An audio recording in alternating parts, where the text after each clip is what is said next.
Chapter 9. A Soul's Canvas. Nobody believes in ghosts, yet everyone's afraid of them. That paradox came up days later in between classes as Martin put the finishing touches on his latest work, titled Cedric at the Grenadier.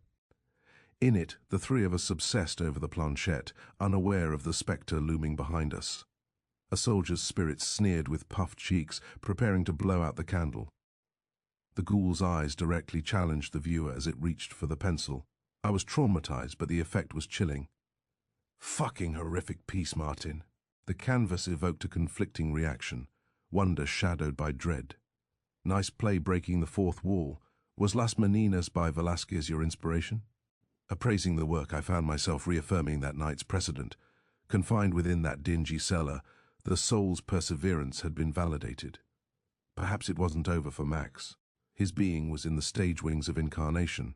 Cheers. Las Meninas, that's correct. Yes, exactly. I figured you were the only one who'd catch the connection. The symbolism falls short, I know. Also, in that one, the artist is looking back at us himself, not a spectre. You've trodden new ground then. It's highly innovative. I'd purchase it myself, but how foolish would that be? The last thing I need is Cedric viewing it as an invitation. Nevertheless, that is one-class painting, Martin. It resurrects the raw emotion I felt down there. Along with sheer fright, there's a real sense of doom, tension and awe. Brilliant how you've woven it all together. I should charge extra then and say the ghost comes included. My barfing aside, what a blinder. We made a great team, the three of us. There are lots of locations if you're interested. I whistled, retreating a step back. Nah, fuck no. Sorry, mate, not my bag. Experiencing it once was very enlightening, but I've no use for it otherwise. I'll never be skeptical again. Time for me to eat some crow, eh? I glanced at the wall clock. Tea time indeed. Martin handed me a cigarette, appearing vindicated. Cedric must have been testing us, did I mention? I went and found the definition of that odd word. Hearing that, I stopped cleaning my workstation. Martin gazed over suggestively, exhaling, pinching his cigarette butt. Turns out Mephisto means something like the devil. Why am I not at all surprised? By the way, that was a clever ploy sending Page down there before us. You used him as bait, didn't you, having him repeat those lines? A grin overcame him. Talk about brass stones. Not that these affairs are very dangerous, but he sure raised the ante. I looked skeptically at him. You keep saying there's no harm. Aside from cigarette burns, how about being shoved down the ladder or battered by a barrel? I ground my teeth and sighed at myself. Just listen to me, now I'm more convinced than you. Snuffing out my lucky strike in the ashtray, I gestured to the door. It's time for tea, Martin. The mettlesome Jimmy Page awaits. With all his loot, Pagey would make a fine patron, wouldn't he? Tell him Cedric's included, then demand a king's ransom. Meeting in the cafeteria over sandwiches, I was describing the uncanny essence of Martin's canvas. Joining us, he introduced Kabir Ansari, a Pakistani classmate familiar with art related to mysticism. Adjusting his glasses, Kabir spoke of his father as being a maven in Eastern spiritualism. When Martin got involved with this, I told him about a Cornish woman who creates in collaboration with spirits. That's one extreme use, eh? Get this. Most galleries refuse to show her work. I'm sure they assume anything she touches is cursed. Really? Jimmy began to laugh. Which painting witch is this? Her name was Ethel Colquhoun, Kabir informed us. My dad's passion for Sufi mysticism led to his collection of metaphysical artwork. The one he keeps in the dining room makes dinner pretty creepy. There's this odd sensation of being watched as I'm chewing my food. Martin crunched a carrot. This Colquhoun woman must be channeling spirits while she conjures up her muses. I couldn't help being intrigued. And her canvases, what's so unique about them? Simply being in their vicinity. It's difficult to explain, but when gazing into the frame, there's a presence. I don't know her process, but the motifs are quite abstract. After sipping his milk carton, Kabir burped authoritatively. Pardon him, Martin said. You'll see, the bloke is always blasting curry gas. In retaliation, Kabir lifted a cheek and tooted. A room full of frowning faces all turned in our direction. Jimmy was brooding over finding liminal inspiration, utterly oblivious. Say, Kabir, how does this woman do it? Does she mix her spells right into the paint? Or perhaps her brush acts like a magic wand? He thrust his hand forward like a stage magician. Shazam! When considering my shoddy marks, the notion's very compelling. Depends upon who you ask. She's openly an occultist, but who knows what's involved. The rumor goes that she wanted a muse but accidentally channeled the devil. For an artist, that never bodes well. My dad said that's why the institutions refuse her. He explained the gallery gatekeepers wielding innuendo of witchcraft to decry her work as turgid and sacrilegious. Father says it's totally bollocks. Western worldview labels anything incomprehensible as demonic. By his account, the reputational slander irreparably damaged the woman's career. After being slighted as occultic in trade publications, most galleries barred her from inclusion. Your disgusting manners bring your judgment into question. Martin fanned away Kabir's sulphuric vapor. I'll say this, you filthy bastard. Your stench reeks like evil incarnate.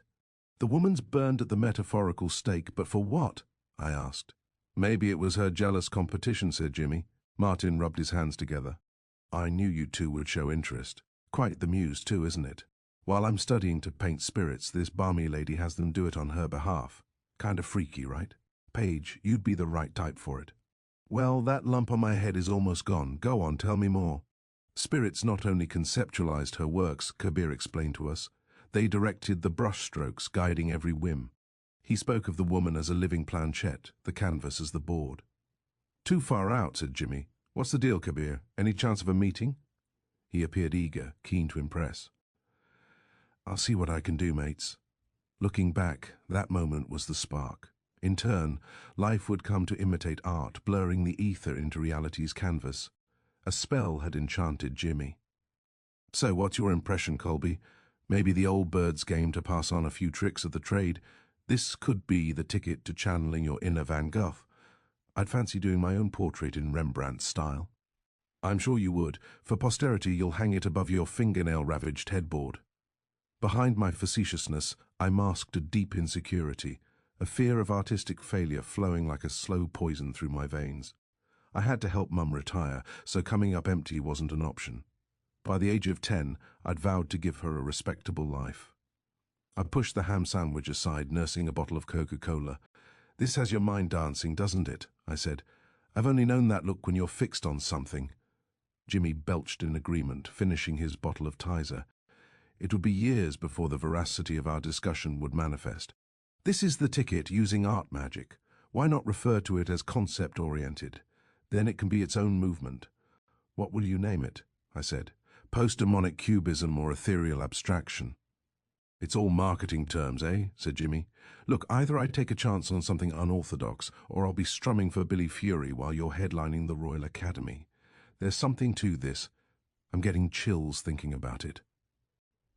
Considering his guitar abilities and studio income, it was mildly insulting, his woeful diatribe. What was undeniable, however, was that he was the best guitarist in London, a facet purposefully neglected. I knew why. His wariness of missing the mark. But when taken too far, one grows ensnared within the self-shackling pursuit of perfection. In either case, convincing him had proven a chore. That's just silliness. Your chances exceed anyone I know. There's nothing humble about willful stupidity. Oh, sure, listen to you of all people. Look, the compliment's nice, but your rationale is stale. Why is it that you don't have a single painting on the market? You never have any money, and people would certainly buy them.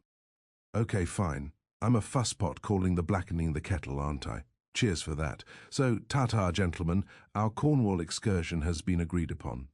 Redeemed, he began pleading to Kabir. Let's track this brush-riding witch down. That way I can whip Barry in the next term's contest. That's 4 for 4 if he pulls it off again. He's showing himself an artistic glutton. Or Colby can come clean about what's in his secret sauce. Tell us, Merlin, what's the magic? I laughed at his nonsense. What are you on about? He gnawed on a toothpick, eyes daring. Robert Johnson got his mojo at the crossroads. Maybe we'll find ours out in Cornwall. That afternoon I was drawn to the library, captivated by the implications of our conversation. For some reason, its mystery had evoked Van Gogh's ineffableness. For years I'd grappled to understand the unquantifiable transience within his work. If any artist realized the secret of bold innovation, it was him. Though Ethel's name was unfamiliar, the material related to her was considerable. Aside from the documentation involving her sculptures and canvases, she had authored both poetry and fiction. channeled or devised, her themes were esoterically derived. She inhabited a world of ancient deities and living monoliths. The cover of Goose of Hermogenes, her most recent fiction, had my curiosity.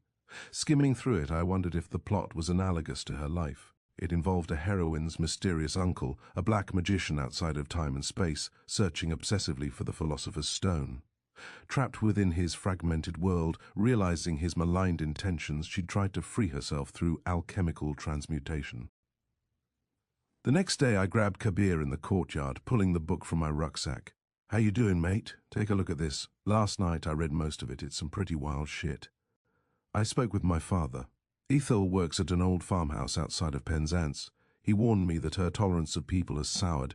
She's a shade cranky, even for a witch. He says that if we're willing to travel across all of England, we can take our chances. What's the harm in a 12-hour cruise through the countryside? You think arriving uninvited while expecting something will go over with her? We might be cursed before she opens the door. Kabir hesitated while contemplating. Fellow artists usually have soft spots for students. We can just tell her the truth. I'll bet after driving all that way, at least she'll invite us inside for tea. Furthermore, he relayed that he'd reserved his dad's spare automobile. It's a straight shot along the A303. Let's stay the night by the sea. In Penzance there's a quaint inn where I'd often stay as a lad. At week's end, summer break would begin, the Trinity term was over. To be true, this enigmatic conjurer of the canvas was intriguing. Say, if not an issue, I'd ask Nomi to come along. I've promised to take her somewhere, but haven't had the means. Her presence could be helpful. From what I've read about Ethel, after her divorce, she doesn't fancy men. Jimmy chuckled. It'll be very romantic. Hopefully the old coot takes a liking. We can share a room together, Jimmy, said Kabir. Martin won't be coming. His father's visiting London. Nomi will keep our mangy affairs in order, I responded. Even in Cornwall, goons like us might come off as pirates. That afternoon, escorting Nomi home after class, I invited her along. She was enamored at first, though her enthusiasm vanished when told of the notion. This wasn't related to the artist. She'd never heard of Ethel Colquhoun either. It must be the occultic fascination. Weeks ago, she reacted impassively as I spoke about the Grenadier. I'd only travelled to Cornwall once, 11 years prior. After bidding farewell to Nomi, while cutting through the park on my way home, the memory engulfed me. It was a school trip to Tintagel Castle. The air was sharp in autumn, the odours of burning coal and musky earth. Donning flat caps and woolen jumpers, I felt a sense of raw wonder as our class assembled at the station. Steam engines hissed on the platform as their billows swirled upward into the fog cover. Mum had packed me a pickle and cheese sandwich along with a thermos of hot chocolate. I was so nervous, having never travelled outside London.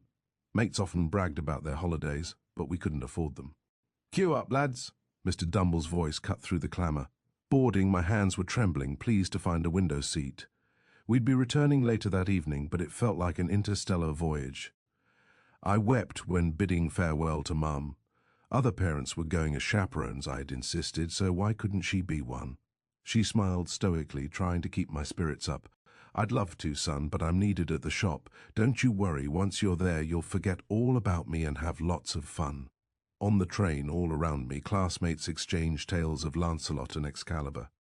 Next to me sat Beatrice, a sanguine girlfriend of mine. Before the train pulled out of London, Mr. Dumble addressed us.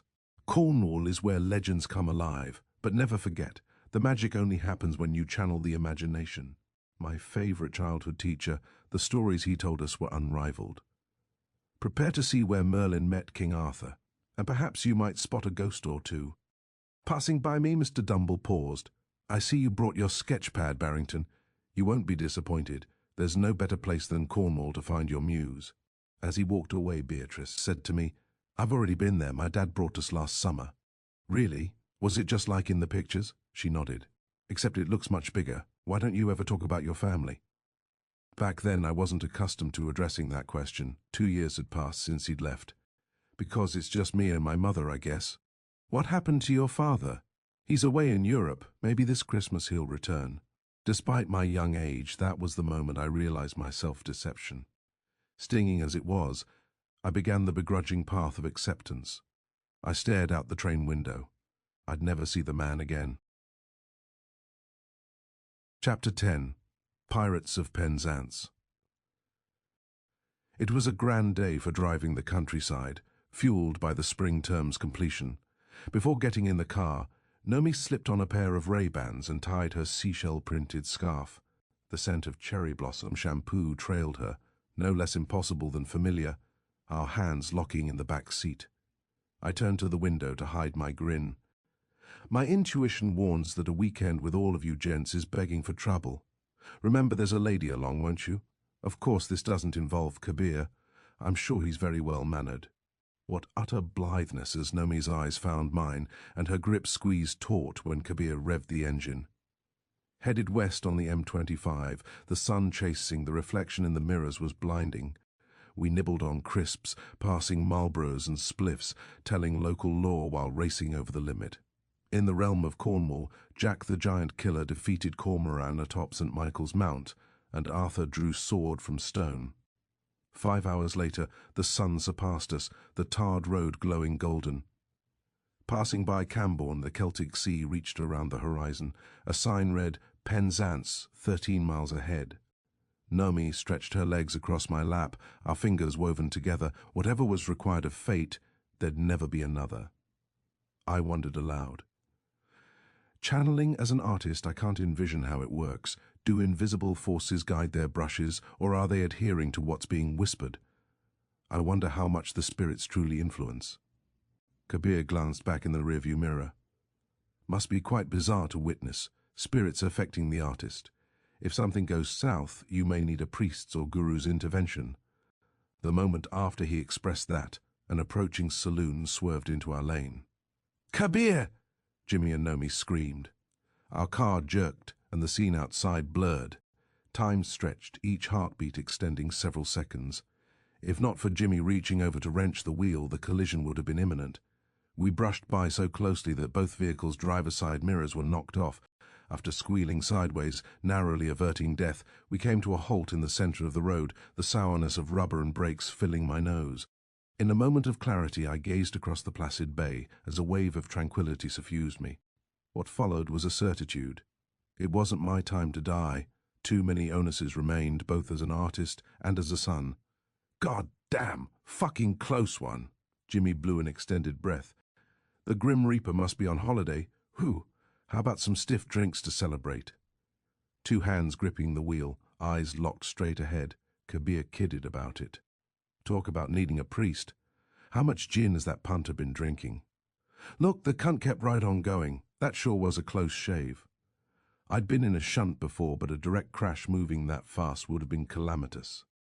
Nomi was shocked, processing how we cheated death, as I vowed to never distract Kabir again with questions. Once back on the road, it was a short distance before Penzance came into sight. We've traversed England's furthest reaches, seeking timeless secrets. Much like pulling the sword from the stone, it takes a magic touch when conjuring muses. My mind recalled when Arthur shattered his sword in battle. Merlin led him to the Lady of the Lake, who presented him with Excalibur. Rolling the window wide, I breathed the ionized air and squeezed Nomi's hand with reassurance. After cruising into town, we parked the car near the shops, crawling out stiff from the drive. The afternoon sun struck hard against an idyllic English seaside scene, seagulls wheeling above. We're the pirates of Penzance. Jimmy grew boisterous, swashbuckling with an invisible sword. Aye, I yawned, stretching my shoulders. Cleave them to the brisket, Blackbeard. Dead men tell no tales. Kabir pointed out the Turk's Head pub. Why don't we pillage some ale and calm the sea legs? The town stood like an ivory dollop, quaint and unchanged. Above stretched the cerulean expanse of the afternoon sky. Below, the gradient hues of sun-beaten fathoms. Seagulls were in flocks hovering above the boats of grizzled fishermen. Passing the shops, I caught townspeople peering at us behind their conjoined homes' salt-crusted windows. Tired and worn, they showed no interest. Amidst the sound of masts clicking in the breeze, 4 resonant peals came from the church tower. St. Michael's Mount stood watch on the horizon as children marvelled at pierside dolphins. Passing a sea shanty busker, Jimmy tossed in some threepenny bits. Lobster pots were stacked along the harbour walls as folks lined up at seafood stalls. I contemplated the sailors of old, the pure grit it must have demanded. Now, rather than gunpowder and harpoons, the local economy was tin trinkets, pinwheels and seashell arrangements. Yet the thumps of peg-legged seafarers still echoed from the cobblestone. From this shore, the Empire had reached in vain across the Atlantic. "Can you sense the vibrancy of all the history?" Nomi locked her arm around mine. "The aura here is thick, like memories begging to be remembered." Kabir scouted ahead. "Look, it's the gallery." Arriving at Penley House, the museum where Eithel's work was regularly featured, my heart sank realizing the sign read closed for the weekend. It wasn't so much the hours in the car, but rather the enthusiasm had grown infectious. Kabir's father had presented a fallback, knocking at Ethel's residence uninvited. She lived and worked at a repurposed farmhouse outside the neighboring village of Paul. "If the Ansari good name is tarnished, my father said he'll have my head. But too late now to turn around, eh? I say we go for it." Then again, he never met Pagemate. That's gambling the family reputation. Airily he laughed, busting the lad's bollocks. I don't get that impression. Returning to the car, we followed the coast south and soon cut inland into the forest.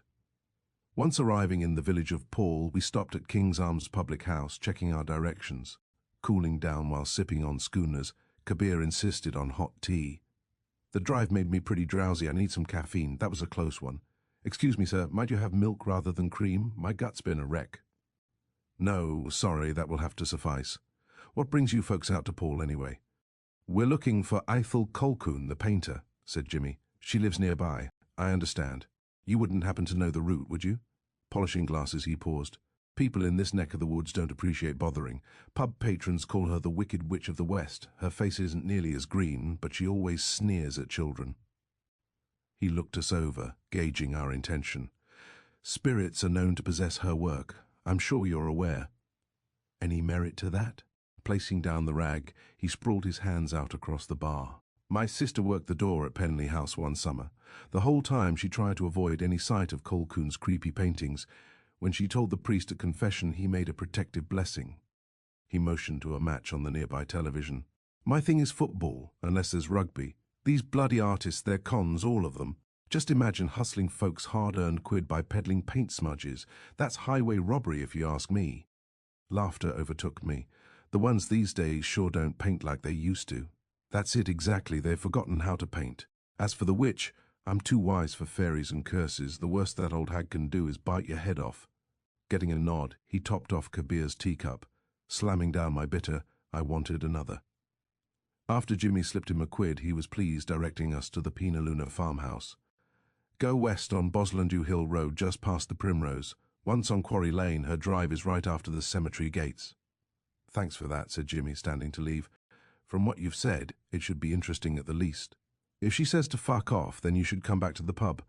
Friday's a Beatles night and everyone sings along. We run through their entire catalogue, sometimes twice, all 50 songs. "It's a shame the Beatles aren't painters," I said, veiling my sarcasm. As we were leaving, the barman's eyes narrowed as if to recall something. "Being so isolated out here, the place has had its share of deviance. As far as occultists go, get this, I once met the wickedest man in the world." Jimmy turned back. "Did you really? You ran into Alistair Crowley when he was alive? And, sorry, what's your name?" For some reason, he seemed to trust us. "I'm Glyn, and I sure did. His illegitimate son Amado lived up on Paul Hill. That poor son of a bitch poisoned himself some time ago, though. I guess the family curse got to him, the unlucky bastard. I met Alistair here when I was a lad and my father was the barman. Right after the war, I must have been about 10, a spooky man in a black robe was standing right where you are. He looked like bloody Nosferatu, but I'll never forget that nasty stench that was coming from him. My dad whispered to me, 'Be wary, that's Alistair, the black magic conjurer. Whatever you do, never make eye contact.'" Nomi scowled. Well-heeded advice, I'm sure. He sniggered, suggesting otherwise.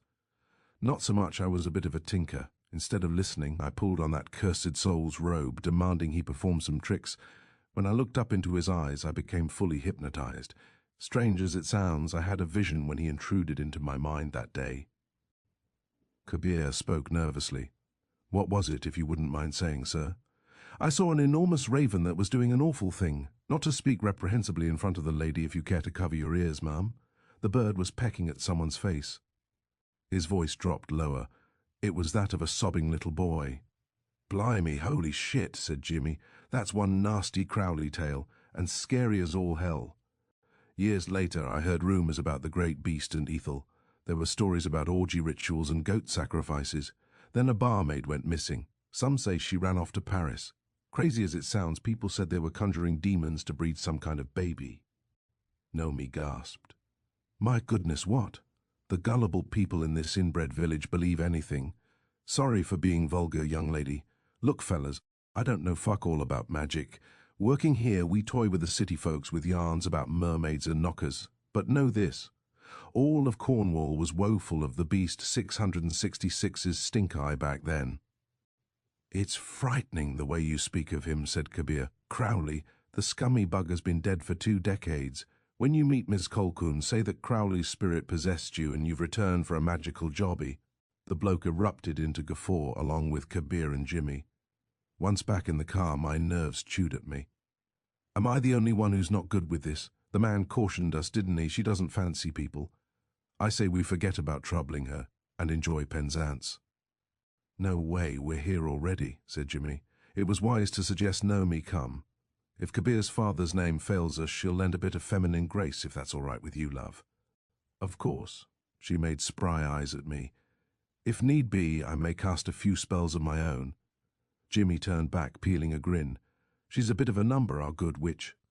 Minutes later, we reached the dilapidated graveyard, where the resplendent summer day contrasted the dourness of its decay.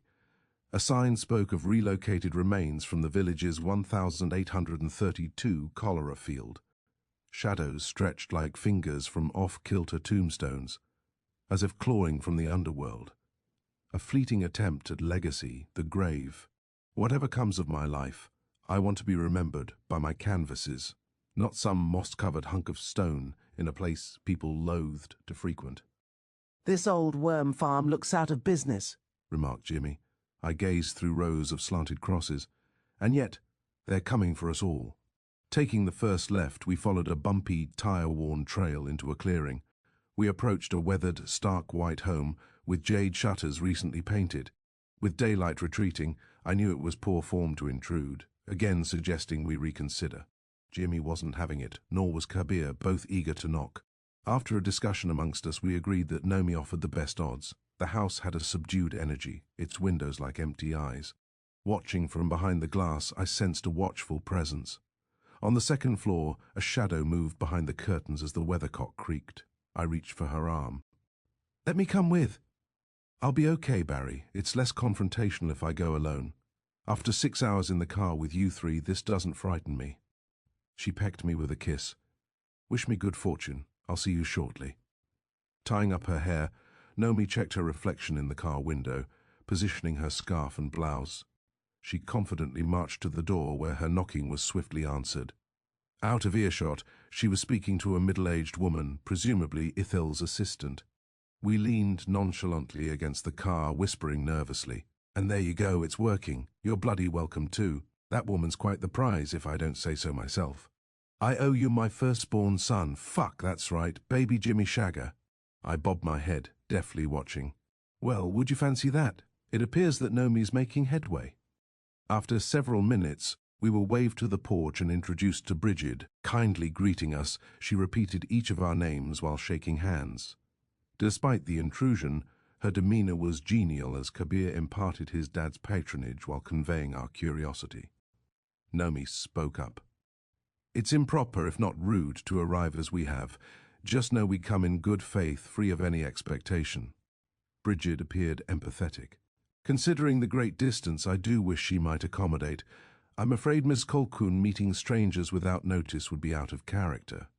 I felt like an uninvited pilgrim begging pathetically for her proprietary secrets. However deflated, we thanked Bridget graciously for her trouble. Before returning to the car, Nomi mentioned our studies and disciplines. I see you're aspiring artists. I attended Beaux-Arts de Paris. The food and the culture was glorious, but the instruction was quite drab. It's been nearly 15 years since the stars led me to Ithel. If you'd be so kind, Bridget, I have a message for Miss Colquhoun, if she'd be willing to receive it. Just know I don't wish to impose. Bridget nodded, holding the door open. Certainly, dear, happy to. What is it? Signs may have instigated this visit. Not those along the roadway, excuse my candour. The lantern of Prisca Theologia has let its presence be known through tarot. The screen door groaned open further. Now I understand much better. You're artists in search of a spiritual path. How kind of you, Mum. You're allowing me to speak directly. Bridget stepped back outside, speaking quietly. I had a premonition before you arrived. I know you're not here brokering signed prints like the others. No, dear, we understand each other very well, you and I. She gazed at all of us generously. If she's working, I can't disturb her. Otherwise, I'll do my best. Once she'd returned inside, the rest of us were doubled over in astonishment, particularly Jimmy. That was a blinder, darling. Your queer line worked like a charm. She put a finger to her lips. Please keep quiet. We don't want to jinx it. It's asking a lot, us coming out here. Kabir looked on, impressed. What was it you said? I just wanted our intentions to be clear. That's an ancient reference which infers universal wisdom. It certainly gained Bridget's attention, he said. If it's in the cards, just know that it will happen. In these sorts of scenarios, I truly believe that. Some refer to it as trusting the process. Others say it's heeding karma. Putting jargon aside, it relates to having faith. Kabir placed his hands in Namaste. Amen, sister. 10 minutes passed, then 20. The sunlight dwindled into a violet dusk. We were idling on the porch, listening to Kabir's grumbling stomach as he checked his watch. Did she forget us? I'm peckish. Being clever, Jimmy hushed him, finger to lips. Quiet, you hear that? Someone inside must be punishing the porcelain. Thinking it clever, Kabir tooted on purpose. If she takes much longer, then I'll be bloody joining her. Lips pursed, Nomi groaned. Christ, mate, enough. I was terribly embarrassed for her. The door opened. Stepping out, Bridget hesitated, stretching her nostrils. Righting herself, she said to Nomi, The lady invites you to tea tomorrow at 11. I must say this has never happened before. I think she senses something. Will you attend? Most certainly, Jimmy answered for her. You can count on it, ma'am. We'll be back here at 11. I guess my intuition wasn't off at all today. Thanks dearly, Bridget, you're a gem. After smirking at him, she smiled resoundingly, engaging with Nomi. As within, so without. As the artist, so the art. It's said that the alchemy of creation allows an artist to mirror the divine. Her nose raised distastefully again. I do apologize for this rancid odor. Something must have died under the porch. Keeping a straight face, I felt dreadful for Bridget. Poor Nomi was breathing it in, stifling her disgust. To change the subject, Jimmy complimented her fancy cat-eyed spectacles. In reflection, she removed them. A relic from Paris, one of few I have left. Beginning anew when coming here, I gave away most of my possessions. A simple life was appealing, Jimmy said. She idled following his assessment, then placed the spectacles on. When an artist focuses upon materialism and obsesses over financial affairs, they hamper their muses. Athel teaches placidity is required of the artist, a perspective gained through narrow focus. Did you find what you were after while studying alongside Ethel? In many ways, yes. I've received more transcendence within Lamorna's forest than exists in the grandest of castles. At the outset, I lacked the faith required. In time, I've grown to embrace the light. Validated, he went hell for leather. What about spirits as muses, drawing from the ether? I know that's all part of the natural world, but isn't that the real magic? Bridget recoiled at the candour. Shrinking in my skin, I watched her enthusiasm wither. That's not meant to be shared, James. Please, I'll insist that your questions remain reasonable. God forbid any troubles followed you back to London. That would be unconscionable. Please, I must warn you. Her familiars, they're very protective of the lady's affairs. Chapter 11. The Fourth Dimension. The following morning we gathered at a cafe for tea and croissants. It was a picturesque scene watching fishing boats chug into port as seagulls hovered over lapping waves. Once back home, I decided I'd memorialize its panorama on canvas. As the sun rose, I'd whispered into Nomi's ear, teasing the elusiveness of destiny's workings. It was tempting to reveal her portrait's existence, no less the clairvoyance that preceded. And yet, I didn't. When the time was right, I'd surprise her. If Cedric's apparition had validated the soul's existence, then hers awakened mine with preternatural purpose. As odd as it sounds, it was pure intuition that spurred my transfer to Sutton College. Then, setting eyes upon you in the courtyard, it became a lucid dream. I have to agree, we've known each other somehow before, I'm sure of it. Be it a fated miracle, past lives together, or the immeasurable scope of fate, our covenant had been celestially drawn. Jimmy looked over at Kabir. Extra cream for your tea. I'm sure Miss Colquhoun won't mind you desecrating her thunderbox. Don't listen to him, Nomi. There's hardly a jot. Come on, love, I said, standing to leave. How about a stroll along the shore? Enjoy your tea, gentlemen, she said, retreating jestfully. Jimmy crumpled his nostrils. Don't worry. Kabir emptied his tank all night in our hotel room. I dragged her by the arm. That brings to mind your old man's ultimatum, lad. He sipped his tea. Never mind my Abu, it's Ithil I'm most frightened of.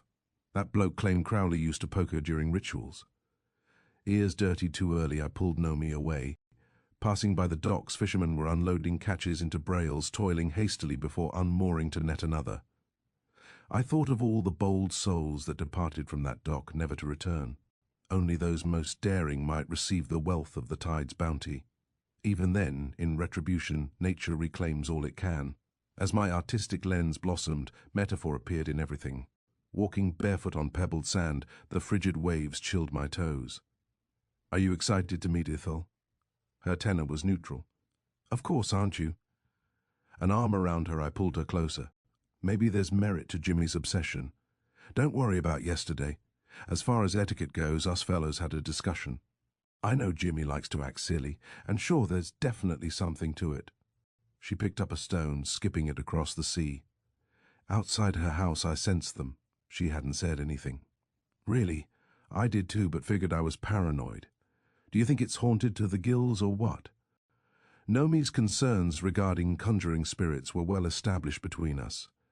Regardless of her proclivities, my mention of engaging with Cedric wasn't well received.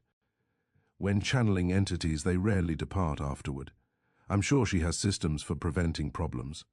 But once spirits latch on, docile or otherwise, they're prone to tarry. Nan gives careful attention to preventing anything nefarious. Afterward, she makes certain to seal the gateway. Then again, she's a spiritual advisor, nothing of an artist. Being hounded by things you can't see, how traumatizing. Believe me, the last thing I'd want is that Grenadier Spectre preoccupied with me. She gazed over soberly at me. Call me overly wary, but channeling for the arts doesn't warrant an ever-present risk of torment. I stopped walking, turning to face her. Is returning today a terrible idea? If you're really concerned, please tell me now. Bridget seems wonderful, but her warning was bothersome. Frankly, I'm surprised you've been so easygoing. As long as we don't incite them, then it's fine. Spirits are always around us. That's not the point, I suppose. Her artistry aside, I assume that Ithil's no different than most other mediums who channel for a purpose. We continued walking. At the Grenadier, Jimmy was sure it touched him. That's how he walloped his head, freaking out after it happened. Then I felt the hands, too. As for the stabbed pencil and that creepy note, maybe it was meant to frighten. Unlike us, Nomi needed no interpretation of Mephisto. Since our introduction, misgivings over the occult had been our sole contention, not that balancing a feral best mate and measured girlfriend wasn't tenuous. Challenging a spirit, especially blindly soliciting them, brings unregulated exposure. Such beings are much like the living. Although some are genuine, the majority are manipulative, bearing self-serving agendas.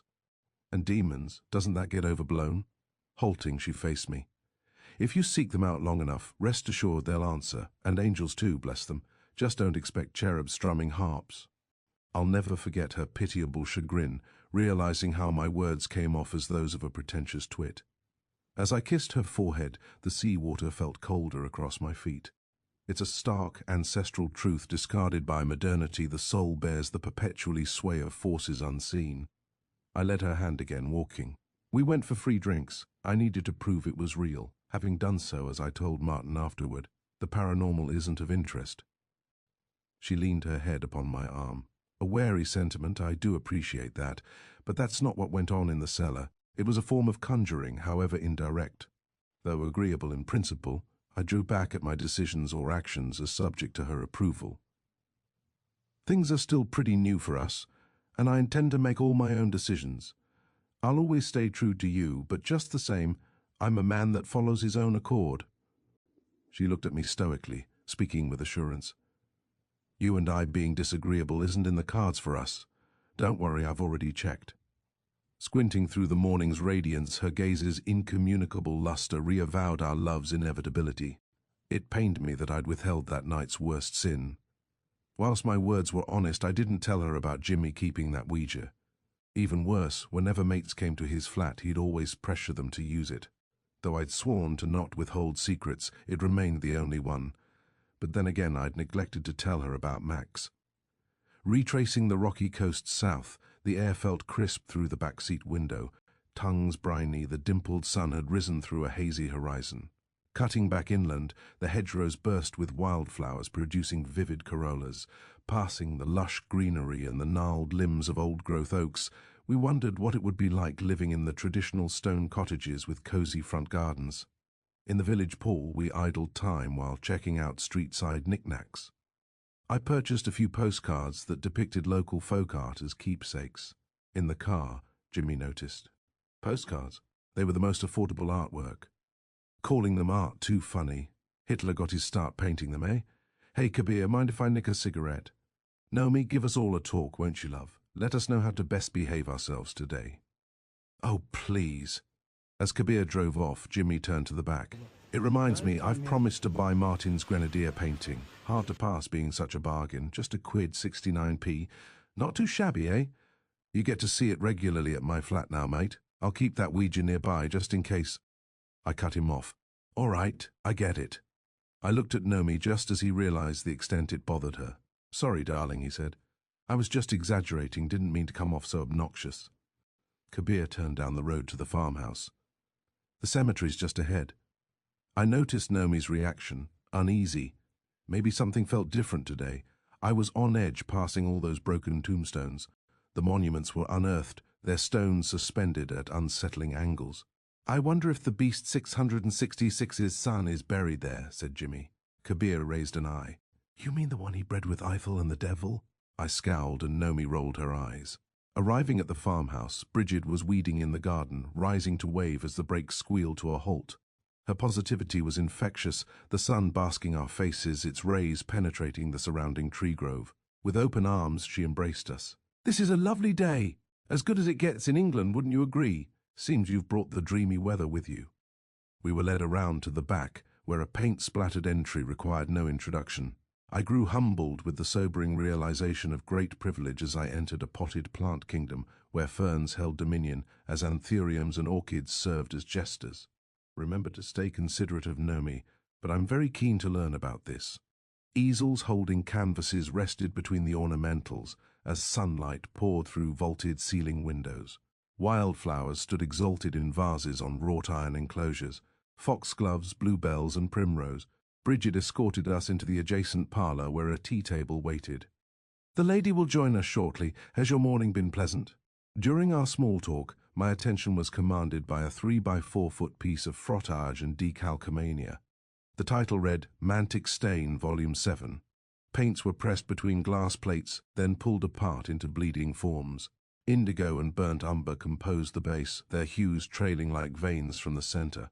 Over this, frottage elements compiled paper that had been rubbed with graphite, capturing texture.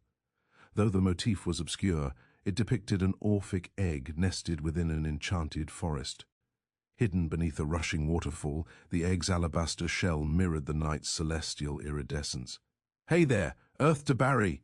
Spaced out, Naomi was pulling on my arm. Bridget just asked your thoughts on the work. Oh my, so sorry, Bridget. I must say it's quite hypnotizing. I love the contrast between the oil and the graphite. What's implied to be inside the egg? Bridget spoke quietly in reverence. Our souls are said to be eternal. The breaking of the egg births the illusion of time. The almighty omelette of eternity, said Kabir. Sarah Vaughan's velvety voice oozed from a phonograph. It was a song I recognized, East of the Sun. Windows wide, the curtains all pulsed together in the intermittent breeze. From within the foliage, a matter-of-fact voice materialized. "I hear you've travelled from afar in search of the muse. Welcome to the fringes of Lamorna." Squeezing through ferns, a woman with quiet intensity entered the room, her frame slight. An angular face bore high, sharp cheekbones and a pale complexion. Needled into a bun, her platinum hair offset a breezy peach summer dress. Around her neck, a thick beaded necklace held a trinity knot. While surely attractive, her face showed the hallmarks of an arduous past. After inspecting us, she seated herself centered upon the sofa, wrapping her slender legs into lotus position. Peering above the frames of low-nosed spectacles, her emerald eyes held stayed. They mimicked the glint of her golden earrings when struck by sunlight. Whilst assessing us inquisitively, she put a match to a cigarette, exhaling with a grin. "Students of the arts, you four must be the new generation's vanguard. The least I can do is receive you on summer solstice." "It's today, the 21st, said Nomi. "I neglected to remember. Tonight at sunset, I'll have my bonfire to honor Belenus. It acts as a means of cleansing and protection. Are you familiar with Celtic mystical practices?" "My family is accustomed to them." Ethel extended an arm. "Please sit wherever you like. I'm one to abhor formalities." Throughout the room, though copious with candles, there wasn't any indication of occultism. I didn't need to see any evidence. My gooseflesh told me it was there. "Are all of you painters, or multiple disciplines?" Though not seeming to be intentional, her voice came off as interrogative. "Yes, ma'am, painters," I said. Although Nomi is talented in many mediums, her forte is sculpting. As for Jimmy, well, he's no slouch with a brush, but he's London's finest electric guitarist. When my eyes clashed with Ethel's, she delved deeply into mine, as a wave of paranoia escalated into shivers. Although Ethel introduced herself genially, her presence felt oppressive. As I signaled to Nomi I was fine, I couldn't restrain myself from eyeing the mesmerizing work. From sculpted figurines to collage, I'd never encountered such freedom of ideas across a plethora of devices. While artwork appeared at every turn, there wasn't a single photograph. A red candle burned alongside a black swan quill and inkwell on a nearby composition desk. A large wooden planchette encircled the surface's perimeter, hollowed at its center for writing. An unseemly silence followed. "Please do excuse me," said Bridget. "I'll return shortly with tea." Awkwardness ensued with Ethel. We each failed hard in making conversation. Exchanging pleasantries regarding the weather and scenery ran thin. She focused upon Nomi. "You're a sculptor?" "That's long been my aspiration, yes, ma'am." "Well, my dear, here's some unrequested advice. Never ask another sinner for God's permission to become who you already are." Unsure how to respond, Nomi nodded agreement. Returning, Bridget moved with considerable care, carrying a tray with the porcelain tea set. Setting it before us, their design was ornate, a tapestry of vines and roses. Each piece was aesthetically stunning, appearing to be of extreme antiquity and elegantly covered with crazing. "Please, show care with the china. It dates from the Song dynasty." That made me nervous. "Sorry, when was that? They must be well over 100 years old." She looked over at me like a fool. "It marked China's golden era of innovation. You're off by a zero. These date from the 11th century. A cousin, Edward, bequeathed them to me. He was director of London's Alpha and Omega Lodge, a deeply knowledgeable occultist." Squeezing the petite handle, my fingers began perspiring. When setting it down hastily, a few drops ran over the brim. 900 years? Holding his cup to the light, Jimmy inspected every angle. Breaking one must bring terrible karma. Unable to withstand it, I turned away. I didn't expect this from Edward. The set wasn't passed down within the family. Rather, it was given from master to adept by the storied founder of the Golden Dawn, Samuel MacGregor Mathers. No one knows the set's earliest legacy, but since the passing of John Dee in 1609, the ownership has been accounted for. 250 years later, they were in daily use by Eliphas Levi. "You don't say," Jimmy said, appearing to recognize the man's name. "Forget bad karma. What about being scourged by curses?" "This tea's delightful, a favorite of ours," chatted Bridget, changing the subject. "It's Kashmiri Kawa, sent from dear friends in Bangalore." Pouring Ethel's cup, she hesitated, retreating from the steam's billow. I was a bundle of nerves, each pathetic clink spawning dread. "How delicious," Nomi said, sipping hers with care. I looked on disturbed as Kabir doused his with cream.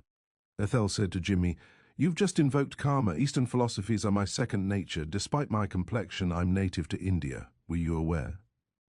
Actually, yes, Miss Kolkun. You've met my father, Ishan Ansari. He's been collecting your work for years and is an executive at New Delhi Import Company. She lifted her head, the name familiar. Oh, you're Ishan's boy, is that so? A wonderful man, your father, always very generous with gifts and referrals. He purchased one of my most inspired works, Attributes of the Moon. Perhaps you've interacted with it? Actually, I sit directly across from that piece each night at dinner. She repositioned her spectacles. Of course, now I see the pure resemblance. Quite the devoted spiritual man, your father. Was it him that sent you? A reluctant allowance is more accurate. Using both hands, I braved sipping my tea. I was immediately startled as a cat leapt onto Ethel's lap. As she stroked its back, I tried to force myself to relax. In Cornwall, our ancestral connection to the land resonates. For thousands of years, proud traditions of warriors and poets have channeled it. Both the Callanish stones and Newgrange tomb are known to function harmoniously with Stonehenge. She nursed her tea. I too carry the poetic Edda within. Fixated on something across the room, the cat flared its coat and yowled. Feeling uneasy, it saw something I couldn't. It must be spirits. They're crowded around us. She noticed the cat staring at nothing. What is it, Vincent? Meowing again, as if it was speaking, she reacted like she understood. Then she stared directly at me. Well, Barrington, I'm informed you've long been an apostle of the red-headed Christ. The implication dislodged a potent memory of Mum's vow to me as a child.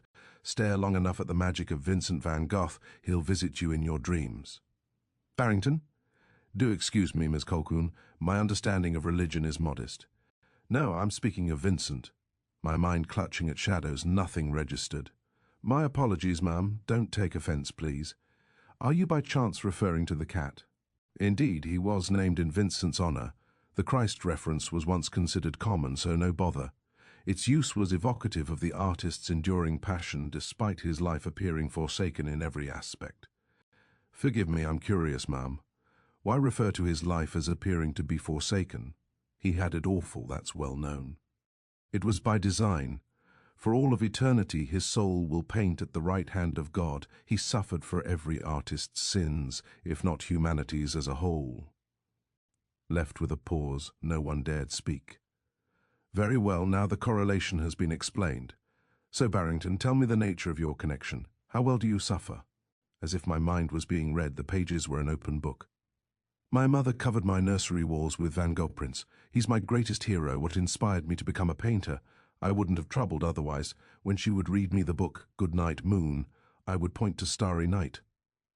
That's a child's form of ritual. One no less effective, mind you. The question is... Distracted, she stalled the conversation, peering down the hallway where her gaze remained transfixed. Arching his back, Vincent pranced off her lap. Clasping fingers to her lips, she rose from her chair, motioning that we follow. Come, please. We must engage with the muses. It's what led you to travel such great distance, isn't it? Turning to pause, she curled her lip at Jimmy. And you, who thinks himself as being so clever, be advised I'm told of your ulterior motives. You're cowering behind the canvas, fearful of taking the stage, am I right? Too timid to create music of your own, is that it? How could I know this, you must wonder? She gazed down the hall vacantly, then back at us. It's Vincent. He whispers things. Chapter 12. Hidden Monsters. We were taken to a dedicated viewing room where surrealist canvases touched every corner. The pieces varied from the hands of many, with one wall featuring the work of Ethel. An immense maidenhair fern consumed the center of the room as a jolt ran through me, realizing two sapphire eyes. I stared back at Vincent as his fangs protruded. Modern art is the death of objective beauty. It evokes the destruction of truth. She approached a painting depicting a noumenal figure consumed by brightly colored orbs. The Cornish peninsula bears many secrets. The best have been long neglected. Jimmy switched angles. This is channeled work? Is it just me? An energy is streaming from the canvas.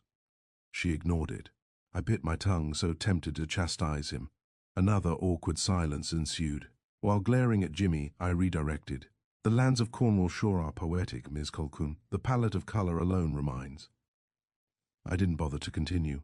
Eyes closed, palms upward, she'd appeared within a trance. Bridget quietly interposed. It's a unique relationship. I must mention this piece was only recently completed. The four of you are first to view it. Take your time, you'll begin to notice its aura. The title is Oil and Water Nymph. A nymph, you say? Said Jimmy. That infers a spirit of the forest, something like Mother Nature's angel. Is that fair? She didn't reply, as if intoxicated by the canvas's amorphous motif. Such expressions defy characterization, Ethel said softly. When fully immersed, releasing yourself into it, its presence grows breathtaking. She turned her gaze, speaking intently. Do understand, I allude so in a literal sense. Jimmy's voice grated in my skull. Is it possessed? Meaning the nymph actually connects to the canvas itself, is that what you're suggesting? He drew nearer, face inches away. How bloody fascinating. Oops, sorry for the spotty language, ladies. Bridget, would you mind explaining its methodology further? When his query again went unanswered, I found myself doing just as Bridget had suggested. Relinquishing control, my perception was pulled within the nymph's emotive portrayal.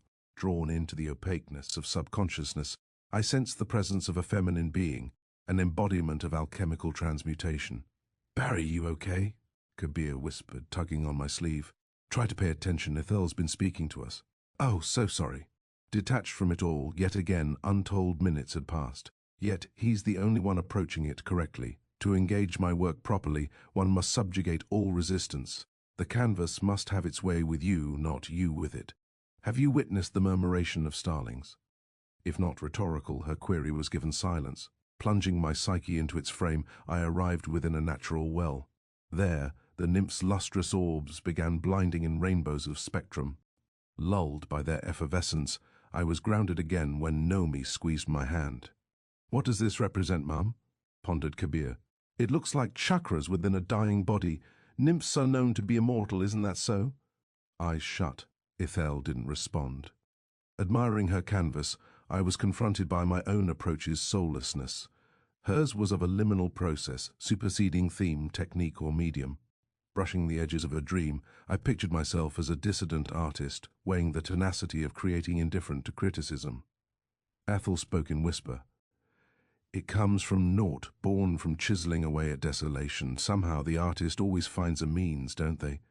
Forging something from nothing, that's the sorcery. The artist willingly suffers for it, and, in doing so, they embody a divine genuflection to all of creation. I've never seen a nymph portrayed as such, said Kabir. I always supposed they were like fairies or pixies. What do you know of spirits in the forest? Being from the city, Ma'am, very little. But in India we have yakshinis in the banyan trees. I've said I was born in India. I see it, Jimmy said. It's alive, isn't it? Sorry, is it just me? I swear it's breathing, the way it's swirling inside itself and then back again. Rather psychedelic, like a tiny trip, isn't it? Ethel exalted her tenor. The earth itself is as much as a living being. Like chakras, certain locations, trees and stones act as living, conscious portals into timeless shadow realms. Leprechauns are very real, but they are 3 feet tall, with big eyes and grey skin. I've seen them in the sacred forest under the pink moon. Ma'am, will you elaborate on the specific means of going about it? How is it you incorporate these beings as muses? Her eyes flinched. If you're referring to automatic methods, young man, those are all publicly documented. I published a well-known essay many years ago, The Mantic Stain. Are you familiar? Nomi, Kabir and I looked at each other aghast. Stepping in retreat, Bridget's otherwise genial mien had grown flustered. I spoke out. Hey, mate, quit hassling the lady. We all pinky swore that very morning, vowing our best behaviour. It wasn't just Ethel or Bridget that his relentless pestering was scorning. Oh, of course. Didn't mean to pry. James, is it? After arriving unannounced, you've managed to be further intrusive. Rather bumptious for a painter, inept as you are. As I understand, your collegiate studies are nothing but a ruse. Even worse, you lust after yourself being one of these abhorrent rock and rollers, don't you? My lady, said Bridget, may I explain what occurred at the Holy Well? Trying to calm herself, Ethel said nothing. Bridget spoke with reverence. I was there that night at St. Madron. I still open my eyes every morning, convinced it was a dream. Then, while kneeling before this canvas, I thanked the heavens that it wasn't. She dabbed away the tears, clutching spectacles in hand. "The odor's pungent, isn't it?"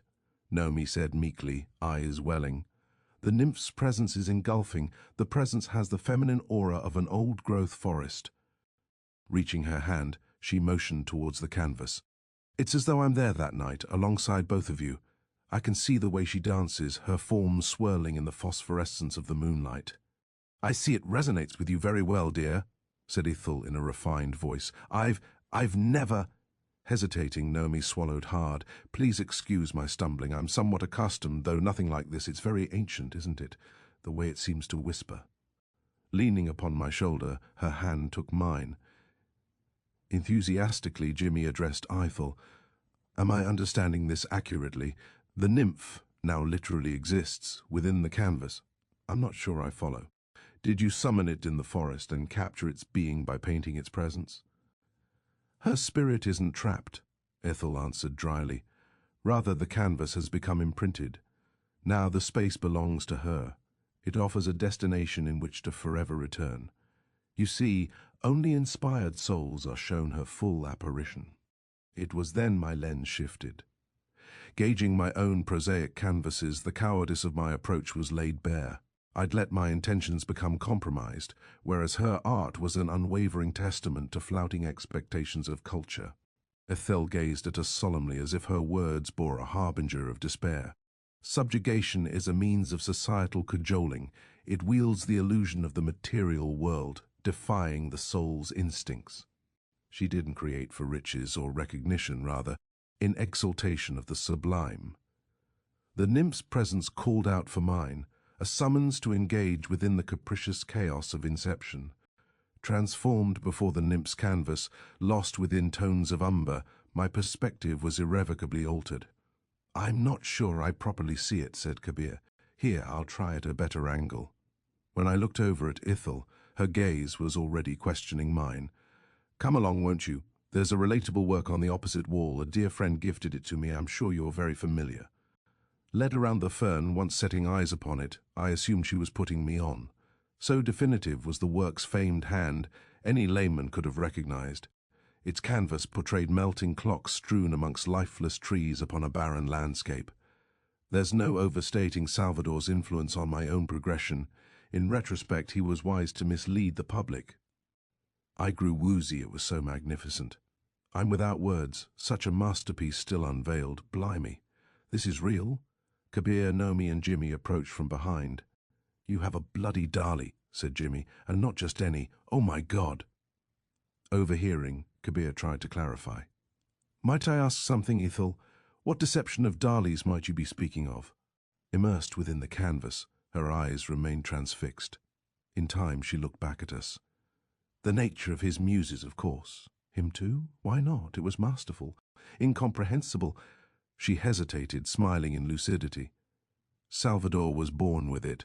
One slight admission, his career would have been irreparably stifled.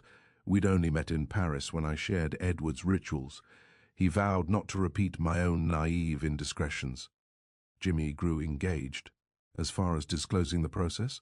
"That's right. In the wake of our first instance channeling together, Salvador painted honey as sweeter than blood. I heard her words, but was too engrossed in the canvas's minutiae. Breaching its trans-dimensional abyss, the landscape felt stiff as if it were underneath my feet. I was confronted by the mustachioed maverick, entangled in the temporal muses of the virtuoso of the unconscious. Go figure, Salvador Dali channels his inspiration. Considering its uncanniness, how foolish to assume otherwise. My emotions were raw. "He's a natural medium himself then, Dali," said Kabir. "That should have been obvious, I suppose. The effect when viewing is similar to the nymph. Its presence is distinct." We've all studied the persistence of memory, but I lost my train of thought. Any venerating words seemed woefully inept. As unbelievably brilliant was the work's execution, I was reeling from the improbability. It was a stunning variation of his beloved masterpiece, a landscape strewn with melting clocks. The work had never been photographed, nor publicly disclosed. Led by Prisca Theologia, We'd stumbled upon an unreleased opus by the master of surrealism. It's worth tens of thousands of pounds, if not priceless. What is it doing here? Can you identify the fading creature washed ashore? See, it's transforming into a merman. With a finger, Ethel traced its outline. Such a generous gift. As long as I'm alive, it will never go to market. Along with Edward's prized china, it's one of my few treasured possessions. Presumably, this painting was given by Salvador in appreciation for sharing Edward's occultic secrets. Approaching the canvas, its muse invigorated me, sentiently interacting. Then, while pondering the existential implications, I succumbed to a bleak realization for far too long. My artistic vantage had proven conciliatory. Jimmy's voice was drowsy. It strikes me as something from a dream world, the way it tells the story. It's more like a feeling, isn't it? Crystallized in that moment, frozen before Dali's unearthed masterpiece, I was witness to the potentiality of noumenal muses. Much like the persistence of memory, there was a monster in human form. Nearly unseen within the image, a pair of hands were camouflaged in the center. As the right was grasping for the heavens, the left was plunging into hell. Ethel's hand caressed the air while speaking. The persistence of shadows, that's Salvador's title. It's been 33 years since he gave it to me. For many, that era was a whirlwind of absinthe, Jungian philosophies and lifestyles of occultism, a small taste of utopia, one might say. And then came the Great Depression. Noemi appeared drawn in, much like before. As far as the engagement, it's much like the nymph, but instead of the sacred forest, its landscape is that of an indecipherable alien world. That dimension surely coexists with our own, said Ethel. Consciousness's fringes, places inhabited by wandering souls. It depicts those numinous visions the artist was conduit to. This work in particular explores the shadow of time, the way the past is affected by the future. For a transcendental moment all was quiet. The work evoked its own monumental presence. Jimmy seized the chance. Miss Colquhoun, speaking of the fringes, I understand you were a contemporary of Aleister Crowley. Over the years I've explored a few of his... That rancid man is long dead. What agenda does this relate to? Her face was flustered. A warped fascination follows his abhorrent soul. I said so much to him during our final conversation. I see. Sorry for that, Ethel. Befalling to her ire, his face had shrunken. I wasn't aware of any bad blood. Down at the pub, they said his son lived over on Paul Hill. The reason I inquired was because he considered himself a painter. Before speaking, she tempered herself. It was more routine in the past, people inquiring about him. Few of them were artists and most had impure intentions. Aleister furthered my studies in spiritualism in exchange for painting lessons. That was prior to my former assistant's accusations of sodomy. Riddled with demons not long after, she threw herself into the winter sea, drowning in Lamorna's Cove. So sorry to hear, said Jimmy as the rest of us idled silent. Ethel grimaced, pushing away the tears. I'll never forgive myself for exposing her to such despair. I've taken careful steps to ensure this residence remains pure after relocating following the tragedy. My life had been cursed, a blaze consumed that home shortly after. A screech exploded inside the room as a fern collapsed off its stand.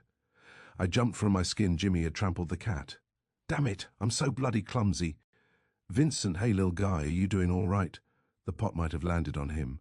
My sincerest apologies, Ethel. Your furry fellow snuck right up behind me. Injured, Vincent limped out of the room.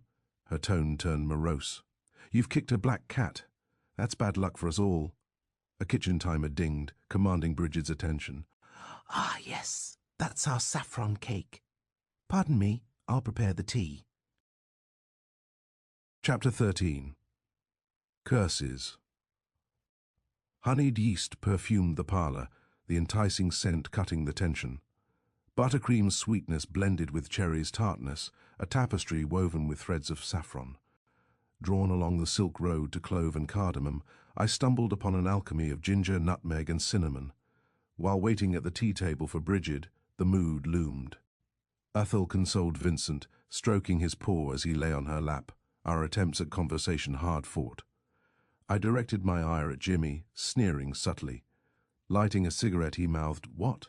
while shrugging it off, furthering my fuming.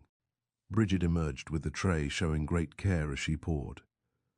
Once finished, she rested the pot on the ceramic trivet at the table center. "One moment, everyone, I'll return with the cake." I looked on as Jimmy nosed the air, rubbing his hands together. "Smells like cherry paella," Athel scoffed, eyes attentive to the cat. "Humph." Returning, Bridget sliced the golden bunt into 6 pieces. After passing one to each of us, she encircled the table, refilling each teacup nimbly. Still nerve-racked from the previous slippery near-catastrophe, I chose not to touch it. Like before, Jimmy was casually swigging his cup using nothing more than an index finger. Seeing how uncomfortable I was, Nomi whispered to me, asking if I was okay. I smiled reassuringly, but no, I bloody wasn't. Then, further ratcheting our malaise, she and I listened flabbergasted to Jimmy's intrusive query. "Ithel, you mentioned your cousin Edward being the director of Alpha Omega Lodge. Were they subsidiary to the Freemasons or Oddfellows?" "My father's introduction came through Edward," said Kabir. "He referred to the Golden Dawn as the world's best. A handful of men spearheading an occultic renaissance, those were his words. While he was speaking, I noticed him adding cream generously into his tea." Ithel flicked away a crumb. "Your bland conversation rings hollow.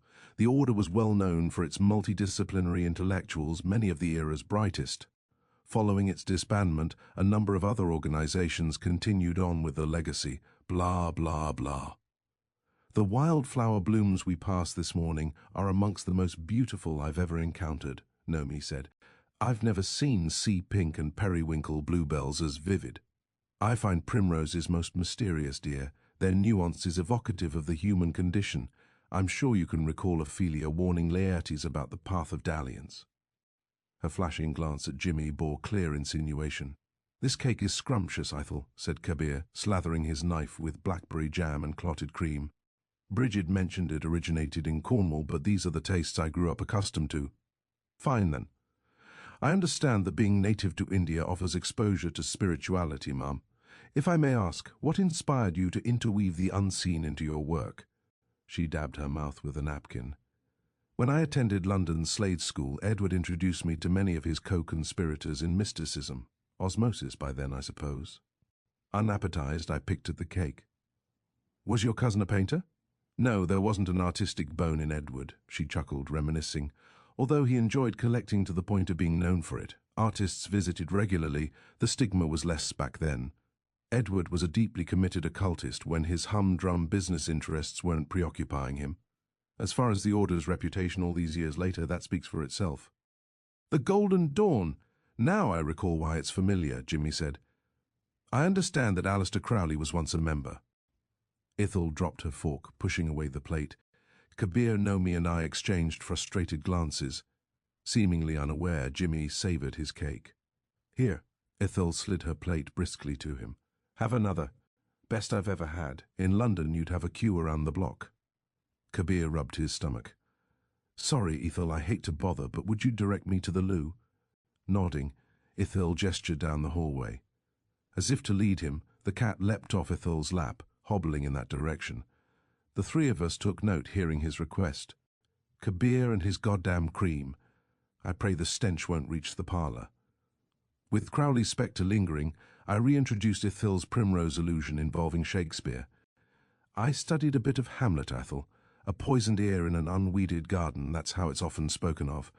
I can't recall much about the scene you mentioned. Would you explain further?" She unfolded her arms. "You're a curious fellow, aren't you? It's a metaphor relating to darkness overwhelming light, or corruption impeding virtue. I find the primrose path to symbolize the artist's natural progression, that of forsakenness to redemption. One won't reach the flower without embracing its thorns." After Bridget refilled Jimmy's cup, he sipped contemplatively, chuckling to himself. To be or not to be going all in as an artist, of course that's the real bloody question now, isn't it? "You sure are inspiring, Ithel." Reacting with distaste, her lip curled in return, be it his foul language or simpleton rendering.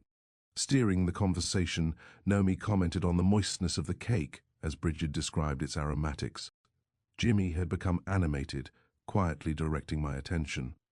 Alongside the adjacent room's bay window stood an elaborate easel. Surmounting the canvas and circumventing its crossbar, I recognized the purpose of the pointed oval. There was a dark varnished surface, branded with arcane sigils. It was an enormous planchette, like at her writing station, but enlarged for the canvas. The easel serves as her liminal capsule, a chariot to the stars. Shrugging at me, he couldn't help himself. Forgive me if this is being intrusive, I thought, but will you explain the purpose of that elaborate workstation? Not to be a nosy Parker, but the design itself and esoteric features sure are intricate. On greater inspection, the easel itself was a masterful work of art. Poised boldly on 4-inch brass wheels, its sleek, polished hardwood frame bore ornamental ivory inlays and buttoned leather appendages. In an attached basket, candles, crystals, and charms protruded. Following Jimmy's query, for a long time Ithel showed no reaction. He leaned his head, unsure if she'd heard him. "I know some things you won't discuss, but I've never seen anything similar. The outer frame appears to be a planchette. I also noticed something similar at your desk." Rather than easing back, he pushed it further. The rest of us grimaced at the tension. Seeming to be initially annoyed, Ithel recomposed herself while gazing at the easel. "It was a gift on my 13th birthday from Edward. He had it commissioned by the Order's most capable artisans. They reclaimed the wood from an abandoned church, standing upon Druid burial ground on the Isle of Anglesey." As she spoke of this, the toilet flushed a few times. Not long after, Kabir returned to his chair. Jimmy's attention was obsessive. "Our spirit's drawn to it. I'd be chuffed if you'd explain how it functions. It certainly bears an aura." Measured in words, her tone sounded more worn than stern. "James, you are a determined man, and I can only encourage such artistic conviction. The only spirit I'll inspire you with is my own." I saw red and glared pointedly at Jimmy, seething as I exhaled through my teeth. Finally, self-aware, he pulled in his shoulders. "Very sorry if I'm being overzealous. Getting your bearings in these matters doesn't come easy. I'm just looking for a foothold, I suppose. Some place to begin." I boiled over. "If you're sorry, then give it a break." Seeing him deflate, Ithel generously offered solace. "Each soul must reach the lantern on their own, James. Of that I'm a firm believer. The canvas of life is distinctive," said succinctly, appropriating the self-discovery of another moots the intent. "Transcendentalism extends a beacon to the angels." Her sentiment is remarkably generous considering Jimmy's gross impositions. Best to wrap this up quickly and get back on the road. Oh my, Bridget exclaimed. "Water is running across the floor. It seems to be coming from down the hallway. My gosh, the lavatory is overflowing." Checking underneath the table, a pool had begun to accumulate. Red-faced, realizing what he'd done, Kabir scrambled off, promising to resolve it as we braced for Ithel's reaction. "Pardon me, please. It's best I assist him," Bridget said, rushing off. Leaning over, Ithel began whispering to Nomi. Lost within the tenuous circumstance, my hand acted on its own, raising the cup to my lips, forgetting the antiquity. I freaked out at the realization. Placing it back down, my mood grew despicable. "Is there a mop around, ma'am, if you wouldn't mind?" She pointed to a closet door. Just as I rose, Jimmy did too, insisting on pitching in. Our chair legs tangled, our feet twisted, and our bodies bumped the table, rattling the teacups. I watched aghast, unable to intervene, as the pot slid from its stand, teetered on the table's edge, plummeting over. The explosive crashing of porcelain followed. "Forgive me, oh God, now we're bloody cursed." Any semblance of peace of mind had shattered with it. Entering the room, Bridget's hands pressed upon her face. "I suppose tea time has ended. Excuse me, I'll get a box and collect the pieces. I pray it can be salvaged." Too ashamed to look at Ithel, my head slung low, squeezing my fingernails as hard as I could, cutting deep into my palms. Before I could grovel a pathetic utterance, his galling insinuation beat me to it. "Fucking hell, Colby, this curses us both, mate." I didn't bother responding. As if pushed down by something unseen, I dropped to my knees and picked up the fragments. Now I'd scorned the spirit of John Dee, along with millennia of conjurers before and after, hissing tetchily before me. Vincent arched his back, fangs extended. Chapter 14.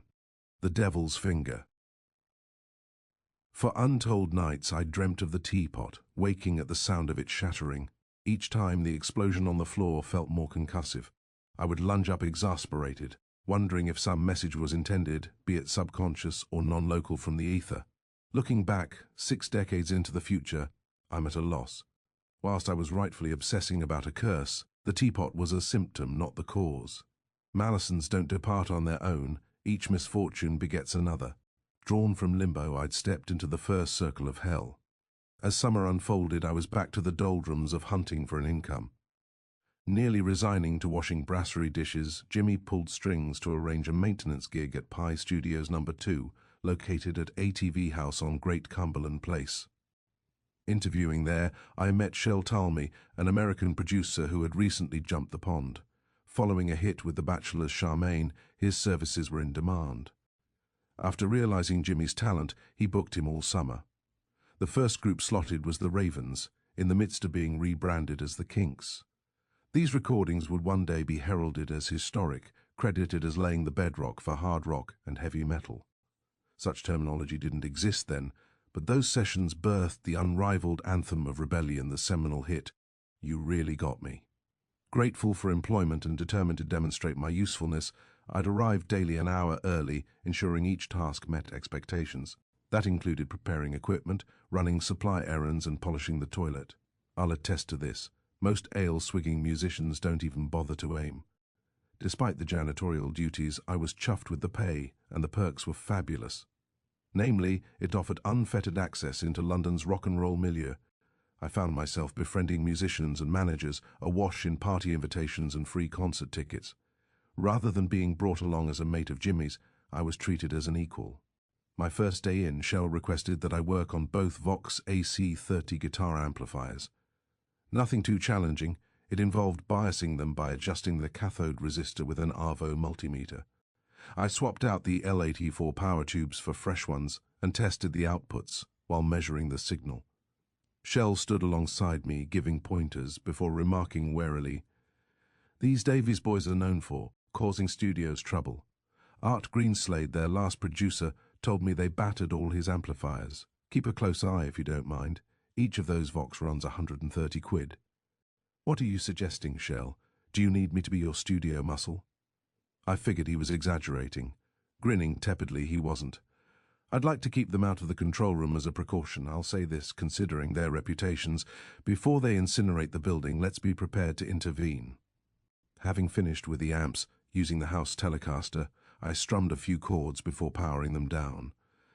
These should sound punchier. Speaking of punching, I've seen those Davies boys acting like bullies at the clubs. Don't worry, they have to get through me first. He stacked a spooled-up microphone cable. Between their violent mood swings and incessant bitching, what's not to like? Jimmy was nearby, tuning his prized guitar, a custom Gibson Black Beauty. Makes you wonder when there are two kinky brothers, eh? Here's a better name for their outfit, the Crafty Butchers. Shel stood by obliviously as Jimmy and I laughed. "I don't get it," he said. "Can you translate that into American?" I calmed myself, putting a hand on his shoulder. "Oh, right, Shel, a crafty butcher. Here in England, that implies they like their meat brought around the back." He shielded his face, chortling at its raunchy cleverness. Before living in England, I never would have fathomed the English language's capacity for vulgar metaphor. Jimmy sighed. "Incestual or otherwise, the music business needs a real shake-up, and these lads properly fit the bill. Burn it all down, fine, but I've had it with the Beatles wannabes. The Fab Four fallout. I'll need you to recut the guitar parts if necessary. Let's wrap this up in a dash." His reaction appeared wary. In the past, similar requests had caused miserable blowback. He often complained that the players' resentment was directed at him, rarely the producers. Jimmy glanced my way. "Sure is nice having you around. All things considered, now I'm worried about a brawl." Shel grew nervous. "You don't think it'll go over?" Jimmy groaned. "I reckon it's a guaranteed hit. It's just that I'd rather not find myself on the receiving end." Whether it was ego-bruising or an egregious slight, musicians wanted to play on their own records. The problem was they'd arrive unpracticed and their performances would be marred by imperfections. On stage, nuances were less noticeable, but not in the studio. The producers around London knew Jimmy as Lil P. Jim. He was revered as a crackshot sessionman who required just one take, putting him in the crossfire between commerce and creativity. In those years, rock and roll was an untamed frontier. "Let's make you a pie deputy, Barry," Shel twanged in his Yul Brynner cowboy accent. "If this pops off like Tombstone," I said, kidding along, "I have no intention of taking a bullet for Lil P. Jim. The Kinks can kick me in the bollocks, but that's my limit." We all roiled in laughter. Jimmy had been deemed Lil P Jim to not confuse him with London's other top sessionist, Big Jim Sullivan. I didn't see myself as a hard man, though I grew up scrapping and outweighed Lil P by several stone. Jimmy wasn't the type, and a studio ace needs his hands in working order. I was sharp with my fists, and after lugging around a lifetime of resentment, a sordid part of me was always spoiling for it. Prior to new sessions, Shell invited the band members to his flat for what he referred to as a tea party. Tea wasn't served, nor was anything about it prim or proper. When he mentioned to me and Jimmy his intention to host the Kinks, we couldn't help but remind him that he'd gone round the bend. "Talk about inviting the devil inside, Shell," said Jimmy. "It's like you said yesterday, these blokes are keen to burn it all down. That means you, your flat, and everything in it." "God forbid that happens, but I'll be sure to charge through the flames for your Robert Johnson album," I jested. "You fellas will be on your own." "You're right, it's risky, but duty calls," said Shell. "Call this session my deal with the devil. After they leave, don't let me forget to burn some sage." Arriving there early, we assisted Shell in Kinks proofing his residence. To begin, we stashed the hard liquor and stocked the refrigerator with weak lager. Then we moved glass-framed photographs, a wall clock and a mirror into the closet.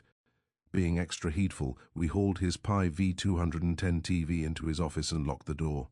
Shell patted me on the back. "I know it's crazy, Barry, but Larry Page, their manager, promises their best behavior." "The studio's one thing," said Jimmy, "but inviting them into your abode." He sighed. "You know how it is in the business. I answered to the guy signing the checks. You can trust this, it's no better in Hollywood.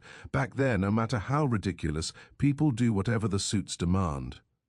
Let's not mutter a single word about overdubbing. Being loathed by players had become a point of contention. In those early days of recording, unless tracks were properly cut, session players simply replaced them. While some musicians couldn't give two shits, plenty of others screamed bloody murder. The artist in me identified with their frustration. Jimmy sat on the edge of the couch. "By the time my career is over, half of London bands will be poking voodoo dolls of me." I glanced out the window. "Just make sure your whiskey isn't poisoned." Commotion carried through the walls as the Kinks arrived outside the door. Our eyebrows raised as bickering followed them in. After a distracted introduction, I escorted them to the living room and handed out beer tins. Noticing Shell's record collection, Dave wandered over to the hi-fi and rifled through them. "Bloody hell, Shell, your collection's cracking. There's loads of albums here I've never seen before. When you add them all up, they must be worth a fortune." "Well, if you're talking blues, it's easier to find rarities in the States, not to mention everything is triple the price over here. Who pays £5 for a B.B. King record?" Dave commandeered the needle. As Big Bill Brunzi's Key to the Highway crackled through the speakers, he grew emphatic. "Bloody outrageous, all this. What? You have all the lead belly cuts. T to mention. Am I seeing this straight?" Jumping on his toes, he thrust his arms up, howling at the moon. "Shell, you sneaky diabolical bastard. Hey, Ray, come see what I've found." He held up the cover. "Shell is surely the right producer for the Kinks. Look, it's King of the Delta Blues Singers." "What?" Ray stood up to inspect. "No shit, eh, Shell? Look at that." Jerking it from his brother, Ray pulled it from its sleeve. "Don't even worry, Shell. I wouldn't dare scratch it and curse myself." No different than Jimmy and me, the record scarcity haunted every sophisticated blues disciple in Great Britain. Shell made record shopping in America sound like Blues Eden. Finding Johnson in England was akin to digging for heartbeats in a graveyard. As Crossroad Blues began, Dave passed around a fifth of overproof gin, a liquor so potent that pubs refrained from serving it. Once Shell grew privy, he winced and lowered his head. "Nice play, mate," complimented Ray, wincing from a swig. We were crowded together on green corduroy sofas, smoking Pall Mall cigarettes, huddled over a coffee table with a mirror surface. There were 7 of us: Jimmy, Shell, drummer Mick, bassist Pete, and the Davies brothers. Dave, the younger one, was only 17, a few years junior to the rest of us. That said, lacking modesty of age, Dave's unrefined demeanor was paired with considerable musical talent. His hellion reputation was fed by his brother's unrelenting ego. After all, it was he, not the elder, that was the mightiest axe-wielder. He wore a leather biker jacket sprouting the beginnings of a mop-top. After taking a seat, he pointed across the table. "You come clean, Shell. You're our producer. That means you work for us now. Start by producing where you scored that record." Native to Los Angeles, Shell attended Fairfax High School, walking distance from Hollywood. He had brought a slew of blues rarities with him to England. In the studio between sessions, it was bliss when he'd play them through the big speakers. Shell played coy to Dave. There's this enormous record store in Hollywood where a clerk sells them under the counter. Get this, the goof calls himself the Lizard King. Supposedly it was his last copy and it didn't come cheap. Jimmy whistled. Shell done made his devil deal now, didn't he? We all laughed, but make no mistake, there wasn't any lack of reverence. As ghostly as it was technically brilliant, Johnson's compositions were Delta Gospel. Released posthumously in 1937, what little was known had faded away. As the music played, everyone was silent. Out of respect to Robert, when offered the Navy gin, I took a good-sized nip. Would you dare take some mojo from the Crossroads? Dave pinched his cigarette, extending a boozy grin. Mr. Johnson's deal lives on through us, doesn't it? I got my Kinks mojo working, said Ray, enunciating their new name proudly, swigging on the bottle again. Their former moniker, the Ravens, was nevermore. Ray puffed his chest and evangelized. The time has come for rock and roll to plunder the world for its booty and fannies, thanks to the Delta King's Crossroads bravery. Dave's take was equally elegant. Listen to him strum, you can hear the devil. It's right there in Robert's touch. Shh! Hear it? The man's got devil fingers. People tend to forget this is rock and roll, not knitting and nattering. This music appeals to the shadow, the feral part within. That's known as philosophy, in case you're wondering, you dimwit wankers. As lead singer, Ray bore all the wanton raucousness expected of a frontman. Between the two brothers, the threat of blows was never distant. Even on stage, mid-performance, there was no respite. That coming year, after touring the States, they'd be sanctioned by the American Federation of Musicians. The 4-year suspension would exhaust all their momentum. As Johnson's Come On in My Kitchen began, nobody said much. I was taken by its resonance. Who else has demons up their sleeve from the Delta? Howlin' Wolf?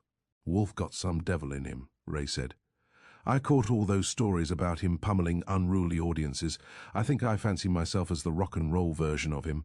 At 6'7", size 14 shoes and several hundred pounds of menace, Wolf was a feared man capable of rage. He didn't consider himself a musical talent, rather an entertainer. That implied whooping people's arses for sport. There's only been one Robert. Jimmy expended a cloud of smoke and sipped his beer. No one else was brave enough. The Wolf's great, but listen closely, he's lacking that midnight crossroads juju. Point being, there were plenty of great bluesmen and some were pure terror. But no matter the metric, there wasn't another like the Delta King. He was the outlier. Devil-dealing or otherwise, we judged him by his music alone. I'll be honest, said Shell. When I'm here by myself, I never play that Delta King record. Not that I don't appreciate all its genius and legacy. As if growing cold, he wrapped his arms up around himself. Don't you feel Robert's spirit? It gives me goosebumps and shivers. How much you want? You sign my checks, you know I'm good for it. Pick a number, come on, everything has a price. No, I intend to keep it, Jimmy. It makes me look hip when you guys come over and make a fuss. Next time I'll call it a Hellhound and tea party. Jimmy addressed the room. It took me a while to get used to it. You've got to slow your ear down to hear the magic. Then a heated sensation comes over you like a swampy aura. When done right, you'll feel a sweltering heat and hear the chirping crickets. Dave belched, blowing it in our faces. There's a proper taste of swamp gas for you gents. Don't worry, as we're working in the studio, there'll be loads more. Shell placed his hands around his neck as if poisoned. Ah, the curse of Robert Johnson has come for us. Whilst I'd come to believe in an esoteric world, the Crossroads legend tested my limits. The hoodoo blues legends of the American South were utterly foreign, which heightened their intrigue. There is one attribute that differentiates the bluesmen from all other artists at their own peril. They willingly sing of treacherous truths. Devils be damned, be it hell or high water, they always face the music. The bluesman is wrought within the shadows, forged as an axiom, consigned to the truth, unbeholden to societal expectation. Mick the drummer had grown wary. Is this an inside joke? What really happened with this fellow you've gone on about? As for what went down at the Crossroads, there was nothing humorous about it. This was the blues Faustian bargain, its act of original sin. When rock and roll is distilled into its purest essence, Robert Johnson's influence is inherent. Its vibration is woven into the backbeat of the rhythm, preordained within all pentatonic progressions. Hearing Jimmy narrate Robert's story was always memorable. Despite knowing the outcome, it would inevitably leave chills. After flipping the record, Jimmy remained on his feet to address us. As Preachin' Blues started to spin, we shushed ourselves. Like a dark eulogy, his impassioned account began. Robert was a sharecropper, weary from years on a plantation. Though he lived and breathed the blues, being a musician wasn't natural to him. Despite practicing until his fingers bled, he couldn't master it. Now, here's where the story is debated. Some claimed he lusted for life's superficialities, women and money, whilst others insisted he was seeking the truth after getting word about a highway intersection near the Dockery plantation. The ground itself has a presence, the sort of place where wishes are granted. "Hang on a minute," Mick said. "Isn't this the sorry bastard that sold his soul to the devil? Come on, what's so charming about being that stupid?" "It depends who you ask." As Robert's watch reached midnight, a phantom manifested. It appeared as a shadow, one twice his size. After that it gets sticky. Some insist he met the devil himself, whereas many believe it was the spirit of a hoodoo witch doctor hung on a slave ship. The Kinks sat gaping. I chuckled at them. Page is a professional at recording studio lore. Having said, unlike all the others, this parable wasn't repeated often. Wary of curses from the tale's mere mention, musicians and producers alike would drift their gazes before changing the subject. Jimmy went on. Robert arrived alone, guitar in hand. He'd already vowed to go through with it, regardless of what might transpire. That speaks to the kind of bluesman he was, fully committed, both in body and in soul. Down in the heart of the Delta, the real bluesmen were known for staring death straight in the eye. These were men of principle that had suffered all of their lives. They risked what little they had to sing the truth. "Fuck, this is creepy," said Pete, "even though I already know the bloody ending." He continued. Sensing something happening, Robert looked at his watch. It read midnight on the dot. That's when a booming voice made its presence known, leaving him trembling. Then the apparition revealed itself a 13-foot-tall shadow figure. As for the terms of the deal, no one knows for certain. Ray said, "Take it or go get fucked, eh?" Nick scoffed. "Why didn't the bloke just run off?" Annoyed, Ray wasted no time lambasting him. "Because he wasn't a fucking Nance cunt, you fucking duncy wanker." "Make no mistake, I'm sure it shook the depths of his soul," Jimmy said. "I can't even imagine the spirit was so monstrous, twice his size. From there, it's mostly speculation, but one thing's for certain, Robert's life was so miserable he had nothing to lose." "The miserable bastard worked as a plantation slave before he played music," Dave said. "No wonder he was so miffed and desperate." "Ah, blarney, you punter, Johnson wasn't any slave," said Ray. "That's why Abraham Lincoln fought the Civil War, you Nimrod, to liberate all the bluesmen." Dave fired back, blood-curdling.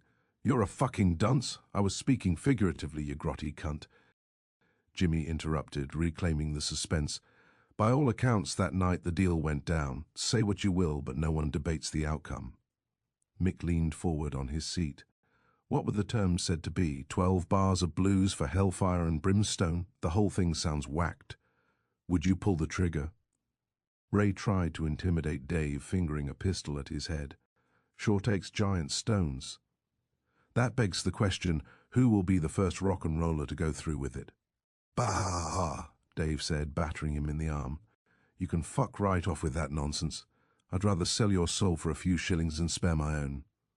"As to your question, Mick," said Jimmy, "the exact terms were likely buried in the backwaters with him. Look, here's the facts. A spirit of some persuasion put something in Robert that lives on in all of us. Whatever was bestowed, he mastered the art form that very night." Mick flinched. "Hold on, now you're telling me I'm culpable for it." Jimmy nodded. "Thing is, by infusing the blues at its source, the Crossroads mojo remains forever embedded in rock and roll. We're all guilty by affiliation." "Well, fuck, so it's like a curse then," Pete said, distraught. "What's that mean for guys like us?" "One thing at a time. First, let's finish with what's known of Robert. Was jealousy of a rival or demonical workings? The devil, they say, can work in mysterious ways. Seduced by a married woman, a rumor went around that her husband tainted Robert's rye whiskey with cyanide." Jimmy's voice fell somber. "The end for him didn't come easy. It said that he suffered terribly. Cursed or not, his was an agonizing, cruel demise." "That could be me, eh?" said Ray, his face sour after chugging gin. I'm sure there's scores of scorned husbands out there that curse my name. Mick began pressing Jimmy. What do you make of it? Stop scaring us. Be serious. As far as evil spirits affecting rock and roll, I suppose that makes sense. Before responding, he sipped on his beer can, building tension. Irrespective of people's judgment, nobody has recorded the blues as inspired as Robert, either before or since. I'd argue that's evidence enough, eh? The proof is in the pudding. You can't see it, but you sure as hell bloody feel it. Unnerved, Pete's eyes were flinching. God damn, how bloody morbid. Why the fuck are we listening to it now then? You're asking for it, aren't you? Horsing around with demons and curses. Lifting his eyes to the heavens, he did the sign of the cross. I'm raised Catholic, mate. Trust me, you better go to confession. Dave mocked his flimsy innocence. What? This is the blues. Songs about boozing, breaking the law and shagging lots of women. Go to bloody confession, pff. Between the cheap wine and altar boys, those dodgy priests should be reporting on themselves. In rare form, Ray agreed with his brother. If you don't get the spirit of the blues, Pete, you'll never understand a thing about rock and roll. Fuck everybody's opinion. You blokes hear me, it's all about freedom, doing what you want. Pete looked pale. I'll say a prayer for you sinners, maybe even that sorry bastard Robert. Dave drunkenly wobbled to his feet. Right, fuck off then, you nasty gash of a cunt. Go gargle on your priest's acorns if you're such a prissy altar boy. There's some proper penance. Legless from gin, festering from his brother, Ray was going spare. In his eyes, Dave had no place ridiculing the elder band members. That was his sole prerogative as the leader. In rock and roll bands, unless the drummer insists, pomposity is afforded to the singer. Fingers shoving, chests puffing, the brothers had gone from relatively calm to fisticuffs in seconds. Appearing serious, I stood up, jamming my arms in between them. Hey, come on, don't twist up your knickers. It's just gin banter, settle down. Ray glared my way. Shove off, Dave can toss cocks. When the fists went flying, I shoved them both to the ground. Doing so, I stumbled over the mirror coffee table, shattering it, slicing both my palms. I was seething bitterly at both of them, pulling out glass shards, when the record's final track began. It was a song Jimmy spoke of often, viewing it as Johnson's sinful admission. Steeped in despair, those sullied verses would soon prove soothsaying. They foretold an inevitable wickedness that lay ahead. The needle dragged through static in a cursed loop too ingrained for remediation. As Shell applied bandages, the lyric's warning grew branded within my mind. A bluesman's got to keep moving when there's a hellhound on his trail. Chapter 15. 2-Minute Knickerdropper. The next morning, eager for my first session, I rode the tube to Marble Arch while perusing the Daily Mirror. I didn't make it past the cover page before tossing it in the bin. The headline was predictable. The Fab Four prepares to storm America. The stories below involve the urgent threat of an apocalyptic nightmare. Cold War trigger, USA and USSR edge closer to the brink was followed by Vietnam crisis, tensions rise. I allowed myself a moment of gallows humor. This summer, God forbid the planet is vaporized, but at least I'll die while employed. Arriving at the recording studio before 9, by 10 everything was primed and ready. Mick and Pete were prompt at 11, but the Davies weren't with them. Just before noon, wearing sunglasses indoors, the brothers graced us with their presence. Complaining of nasty hangovers, they slouched themselves on the sofas, nursing bottles of beer. The amplifiers and mics are good to go any time, men, Shell relayed over the intercom. Come on, Ray, Mick, the drummer, implored. Let's get to laying tracks. Time is money. Go fuck yourself in the cunt, you soddy bender. Now look, you've gone and screwed up the bloody vibe again. I'll start when I'm inspired, not a moment prior. An hour later, when the tracking finally began, both Ray and Dave fumbled through take after take. I'd never witnessed a recording session, but it seemed terribly repetitive, the same parts played over and over. When Jimmy pulled me out to the alley for a cigarette, he explained that was precisely the issue. Shell was discontented with their sloppy cuts. The decision had been made Jimmy would overdub them. I sparked my fag, preparing for the worst. What is it you're implying? His wincing stare said enough. Right then, it's gonna get ugly. They're already blitzed and it's 3 in the afternoon. I don't see those blokes handling it reasonably. That's up to them. I cracked my knuckles. A paycheck for punching out those arrogant cocks, it's bloody balmy. Oh well, As Ray himself said, this is rock and roll, not knitting and nattering. Considering what's being asked of me, once you're an international superstar, you have to hire me as security on tour. That's a deal. I'll ask my invisible band members at our next unscheduled rehearsal. I side-eyed him. That assumes you're not a goddamn Beatles opener. Then I'd charge triple. He lifted an eye. They're both trained to fight. Their dad competed as a boxer. Well then, I said, my dark humor creeping in. Let's view it as an experiment, shall we? Can two boxing rock and rollers put up with one street-fighting painter? For the gig's sake, try not to break any bones or snap their fingers. Good grief, what a kooky business. To be honest, I fancy that about it somewhat. It's too bad I can't beat up all the bullshit painters. First, I go straight for Jackson Pollock. What a fraud, that cunt. It's rumored that his high sales figures involve some sort of government manipulation. Think about it, what a travesty, an artist working as an agent for the intelligence agencies. What about your true nemesis, Warhol? I'm sure you'd save some licks for that soup can poster boy. That uninspired, refuse-peddling charlatan? After I backhand that creepy bender, I'd have to scrub my hand. Blowing off steam, we both fell into a titter. Hurry, lock all the gallery doors. The street-fighting surrealist is here.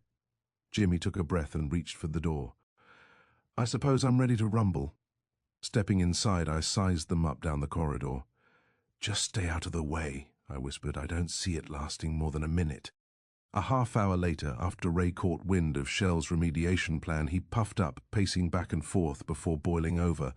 Working himself into a tizzy, he spitefully smashed a bottle by throwing it down on the hardwood floor. Ray's hollering cut through the insulated control room window.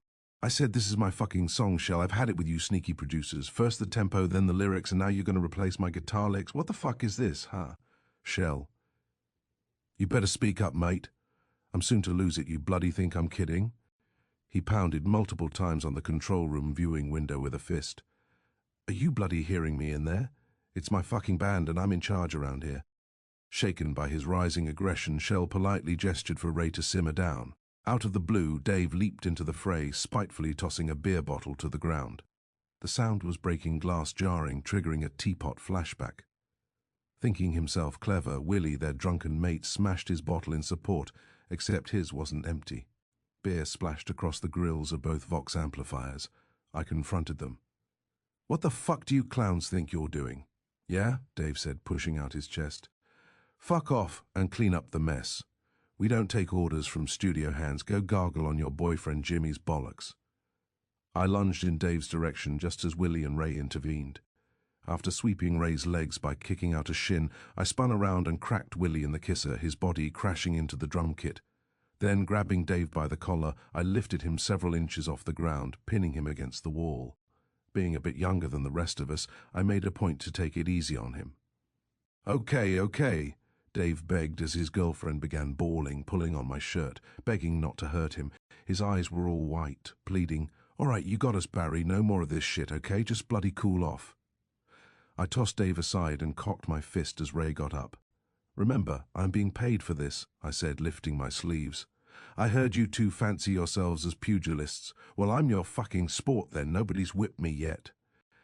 Rushing into the room, Shell reasoned with everyone.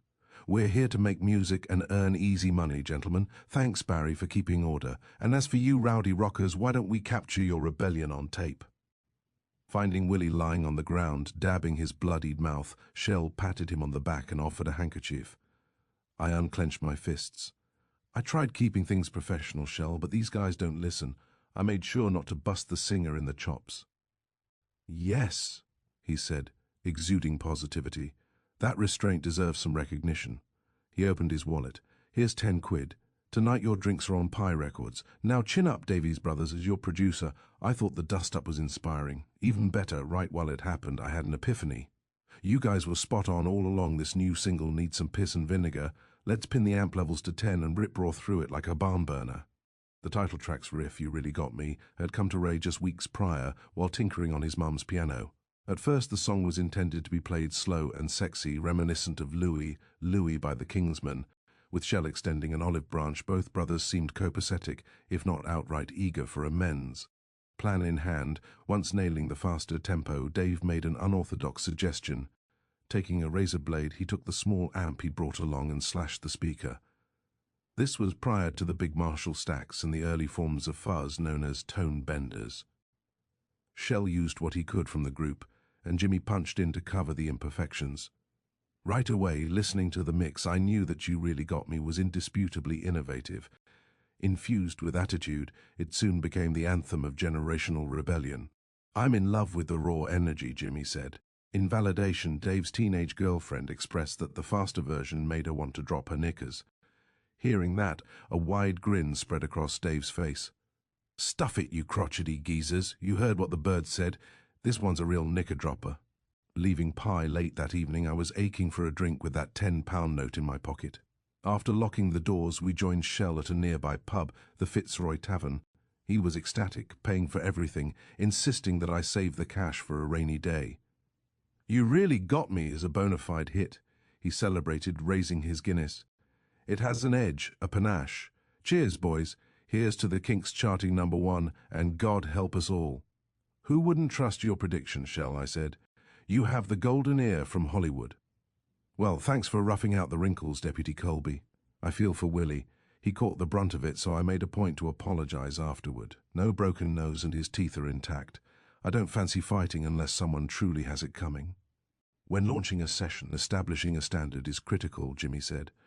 I'd say Barry whacked them just right, eh, Shell? A home run, that's what we call that in the States. Speaking of Hollywood, what about that American songstress you've been smitten with? You know the one. After recording Don't Turn Your Back on Me with her, you did just that, and it's breaking her heart. Oh yes, Jackie, she's a buttercup. Now she insists that we're truly in love. As I'm sure you're aware, later this summer, she's been chosen to open for the Beatles North American tour. Yeah, trust me, I know all about it. Hey, that makes him famous, I said. You're practically a Beatle yourself now, Paige. The opener's opener, put it that way. I ran into her manager down at Ronnie Scott's, said Shell. Jackie can't stop talking about you. What's more, he says she's demanding your services on her next record. I think you should do it. Just remember my 5%. See how it is, Shell? Jimmy and I are your studio duo. I'll beat up the punks and he'll bell-end all the songstresses.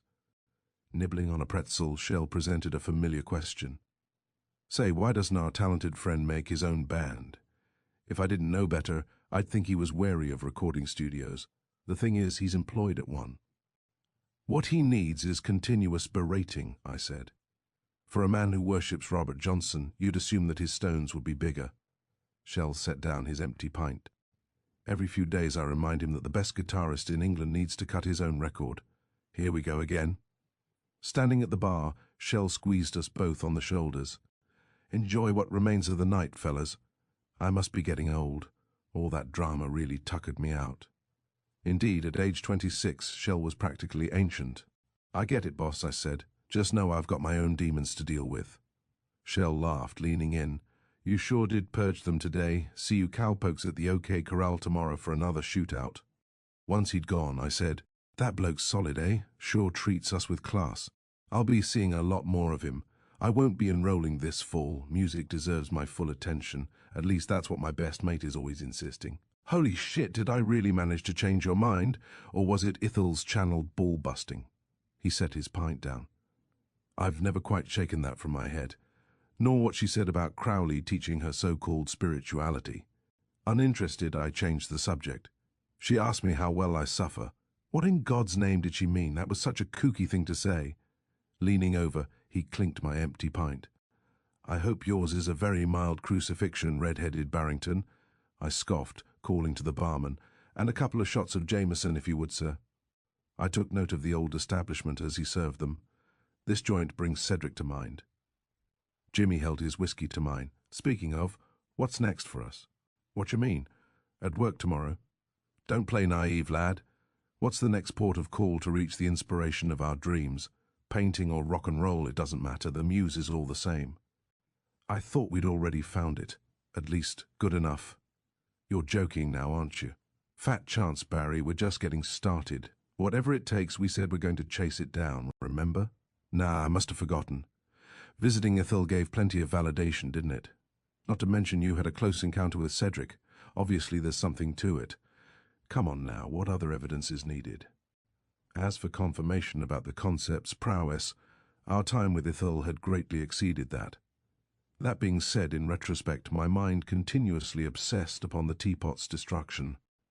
Anticipating Jimmy's glib reaction, I hadn't bothered to relay what Ethel had whispered to Nomi. It was a warning, opaque and doleful. A dark cloud had followed us. Whether said from bitterness or genuine concern, in light of the travesty that had just occurred, Nomi couldn't be sure. "What are you proposing?" he replied in a toast. "Here's to finding our hermit. Nothing's changed in the months since Nomi's tarot. Everything she advised has shown great promise." "Very well, King Midas, but in what fashion are you planning to go about it?" "I'm done fiddling around with cellar spectres and cursed Ouija boards." Shooting his Jameson down, he winced at the bite, spurring me on to do the same. Once I'd followed suit, he continued. "Remember what Nomi said during the tarot reading? She explained that the way forward was to follow the signs. Then she referenced the same with Bridget. Seeking enlightenment, one trusts the process, seeing where it leads. What we have to do now is remain vigilant. There's something big on the horizon. Remember what Ethel told us: the artist bears the burden of attaining it." "That's not what she said. Besides, the woman's likely cursed us since then." There, Barry, that was an accident. I'm sure the teapot's being patched together. In any case, we both need to remain focused on actualizing our fates. Rock and roll, painting. What's the difference? They're both meaningless without muses.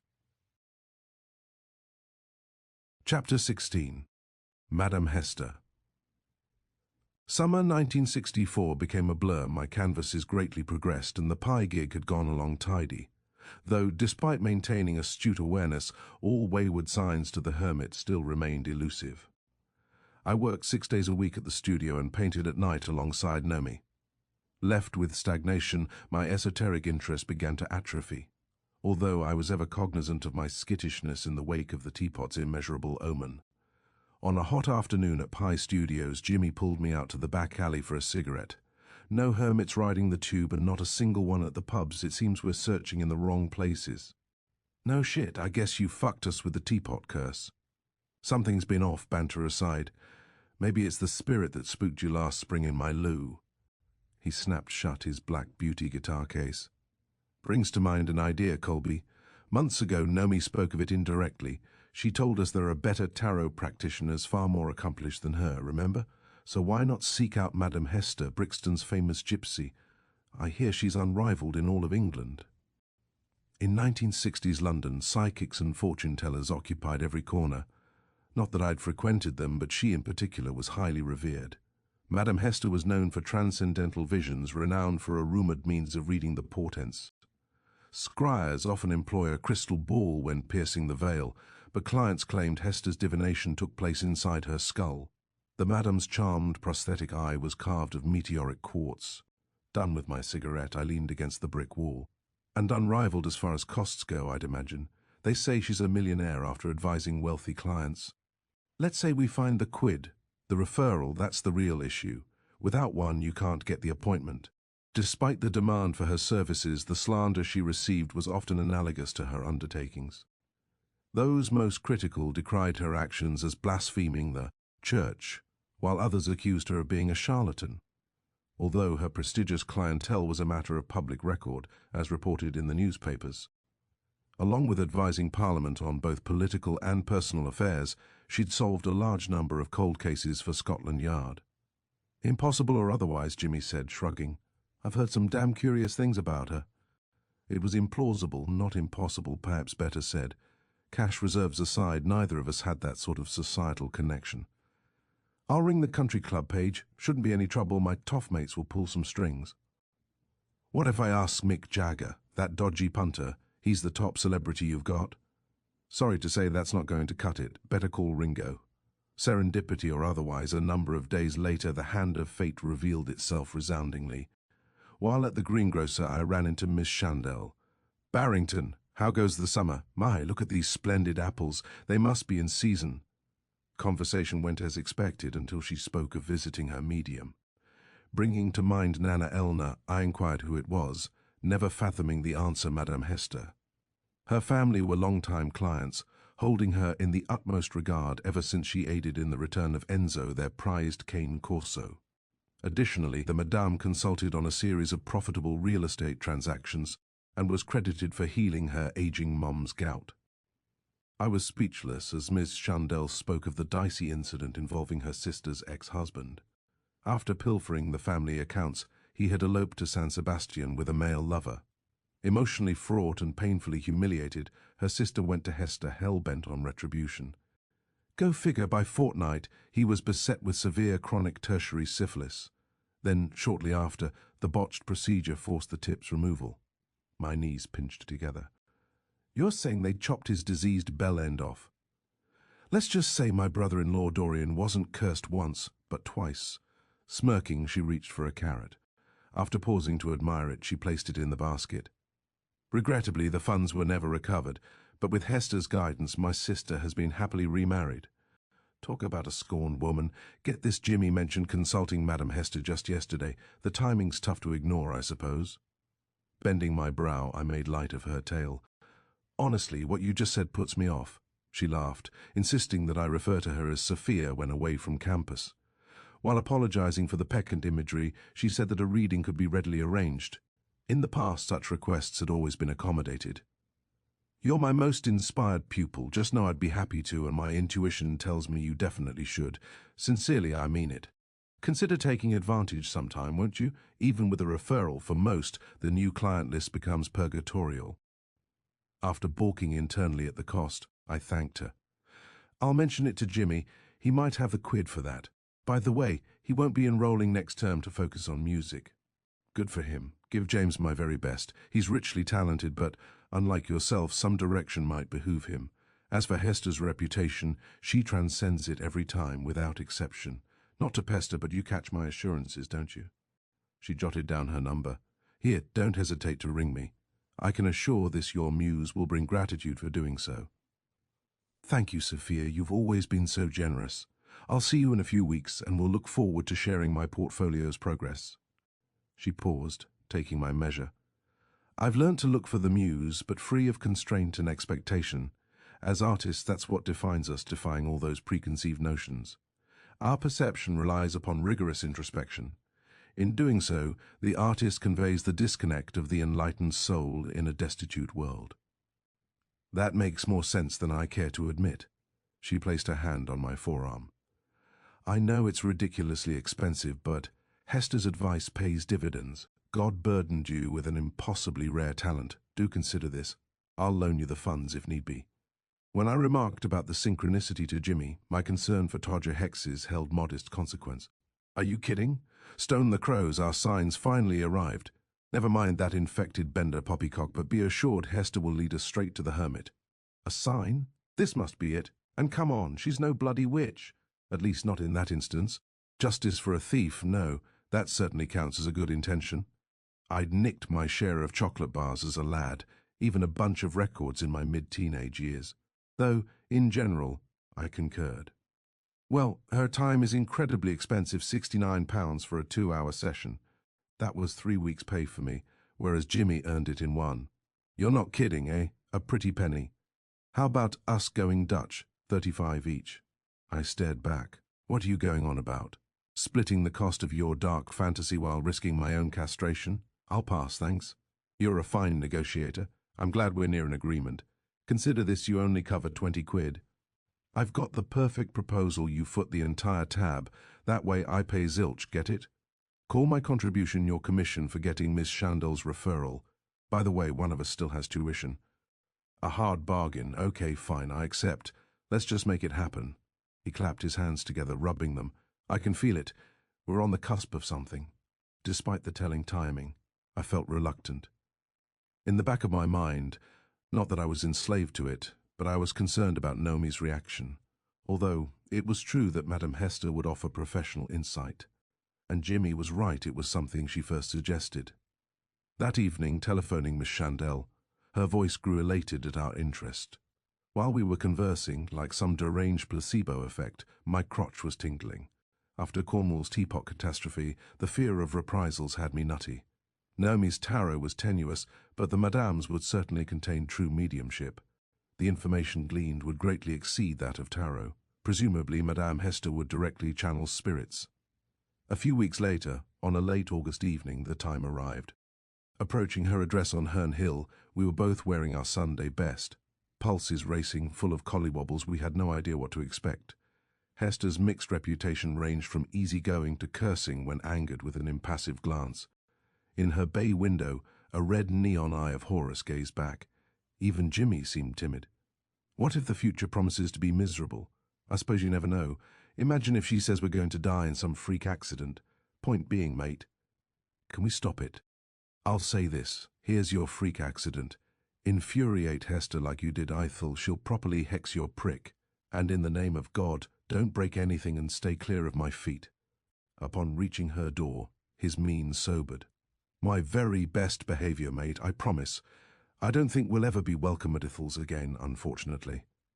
That's true, but I have good news. When Nomi wrote to Bridget, she replied saying the teapot had been repaired. It functions just the same, apparently. Let's pray John Dee's spirit is appeased. As I said that, the afternoon sun broke the cloud cover. I gave Jimmy a reassuring nod as he reached the door knocker. Its unusual design, a brass hand offering an apple, overwhelmed with implication. After a couple of taps, the door swung open as Madame's functional eye gaped into mine. Her manner of greeting was welcoming and brash. Ah, such a rare joy, the artists have arrived. I must inform you, in the days preceding, my ethereal confidants have been chirping with excitement. For some reason, you've formed a distinct impression. Relieved by her patch, I put my guard down. I'm Barrington Colby, ma'am. We're very grateful for the invitation. Why, hello, madame. James Page, a pleasure. After craning up at the spotless sky, she waved us inside. My intuition must be failing. I expected rain. A wry grin crossed her face. The sun foiled the clouds today, a rarity in London. Stepping foot inside Hester's home, one immediately realized their ghostly presence. Although nothing inside appeared odd or occultic, I was saddled by a disquietude. Goosebumps lifted as my lungs constricted. Judging from Jimmy's intrigued gaze, he felt the same. A well-kept woman approaching 60, she wore unassuming although upscale jewelry. Her chest-length platinum hair was tied to one side, wrapped in a vibrant gypsy blue scarf. She'd been devilishly attractive in her prime, as depicted by the rows of photos along the hall. My gaze dragged behind, fascinated by all the eminent people featured in them. "Sorry to trouble," I said, double-taking. "Is that you next to Princess Margaret?" "Ah, yes. She's been a client since her teenage years when she'd pester me for cigarettes. For a time she'd come by regularly, agonizing over her infamous lover, Captain Townsend.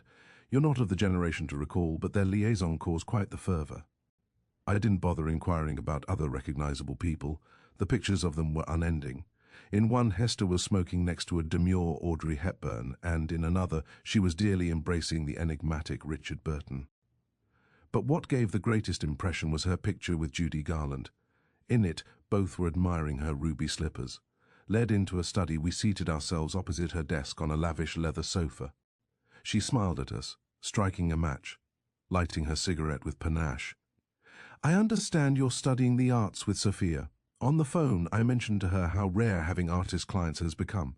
I don't count the film actors, they're too ego-infatuated, obsessing over insight about press features.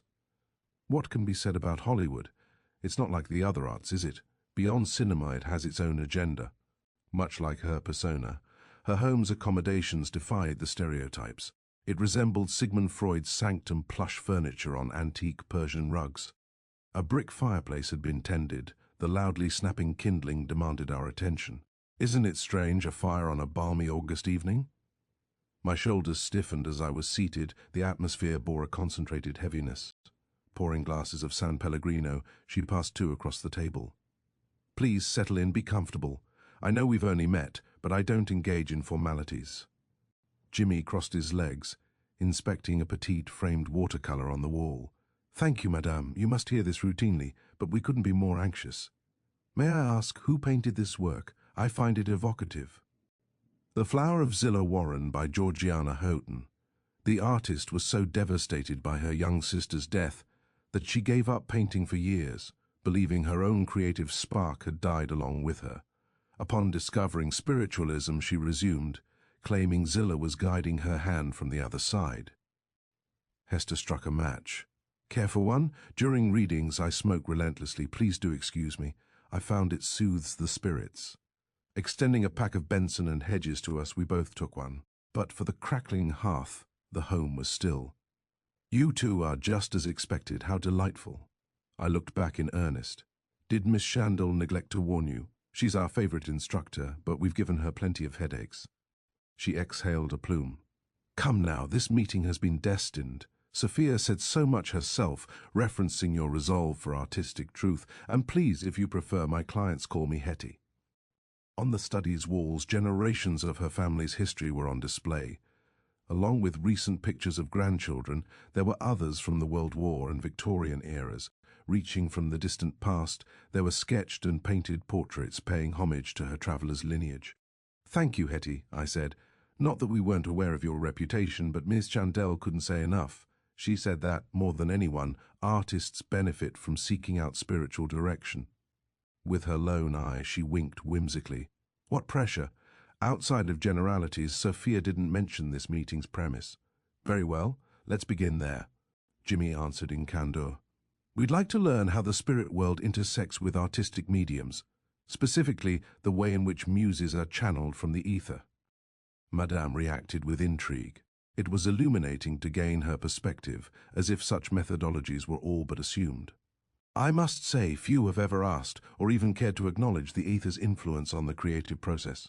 Odd, isn't it, considering all pure inspiration is derived from there? I wasn't convinced. You believe the source of innovation stems behind the veil? Her grin stretched further. Are novel ideas truly original? Where precisely are they derived from? The mystery is at the soul of the muse's very mechanism, a latent communion between the ethereal planes, an ever-present influence of the Akashic records. The term was unfamiliar to me. What sort of record is that? It means ether in Sanskrit. Helena Blavatsky brought it back into the lexicon, although the premise itself is ancient. It refers to a compendium of all events, thoughts, words, and intent, be they from the future or the past. I imagine that's quite the resource for an artist, said Jimmy. Just like that, his long-held suspicions had been validated. Masters of the arts reached some divine connection, whether intentionally or subconsciously accomplished. I recognized quickly that Hester was exceedingly astute in such affairs. I'll try not to turn the evening into an extended lecture on art history, although just consider the baffling inception of the Florentine Renaissance. She went on to delineate how, for well over a millennium, the methods of Rome's classical aesthetics had been lost to time. Brunelleschi and Donatello reclaimed the era's stylisms and processes, unearthing the Renaissance. The craft had been neglected for millennia. Was it accomplished through careful research and endless experimentation, or was a papyrus unearthed bearing instructions? You're implying it was some form of channeling, I said. How would you define such acts? And what is a magician after all but one who acquires a means to affect the material world by employing the ether? Leaning forward, Jimmy's eyes darted between us. We sure came to the right place, didn't we? So sorry to interrupt, Madame. Please continue. Her eyes flickered with acknowledgement. Point being, both men were no strangers to esotericism, although the foolish admission then guaranteed imprisonment, if not execution. Nothing was serendipitous, no. This was done in secret. By design, the Renaissance is covered in ethereal fingerprints. I found myself gauging her. You're certain of this? She gazed back staidly. Decades before them, Shekodascali was burned at the stake, accused of heresy for his astrological theories. You must see it through that lens of the recourse for defying Catholic doctrine. It was ghastly then. See, Barry? They pulled a rabbit from a hat, so to speak, didn't they, madam?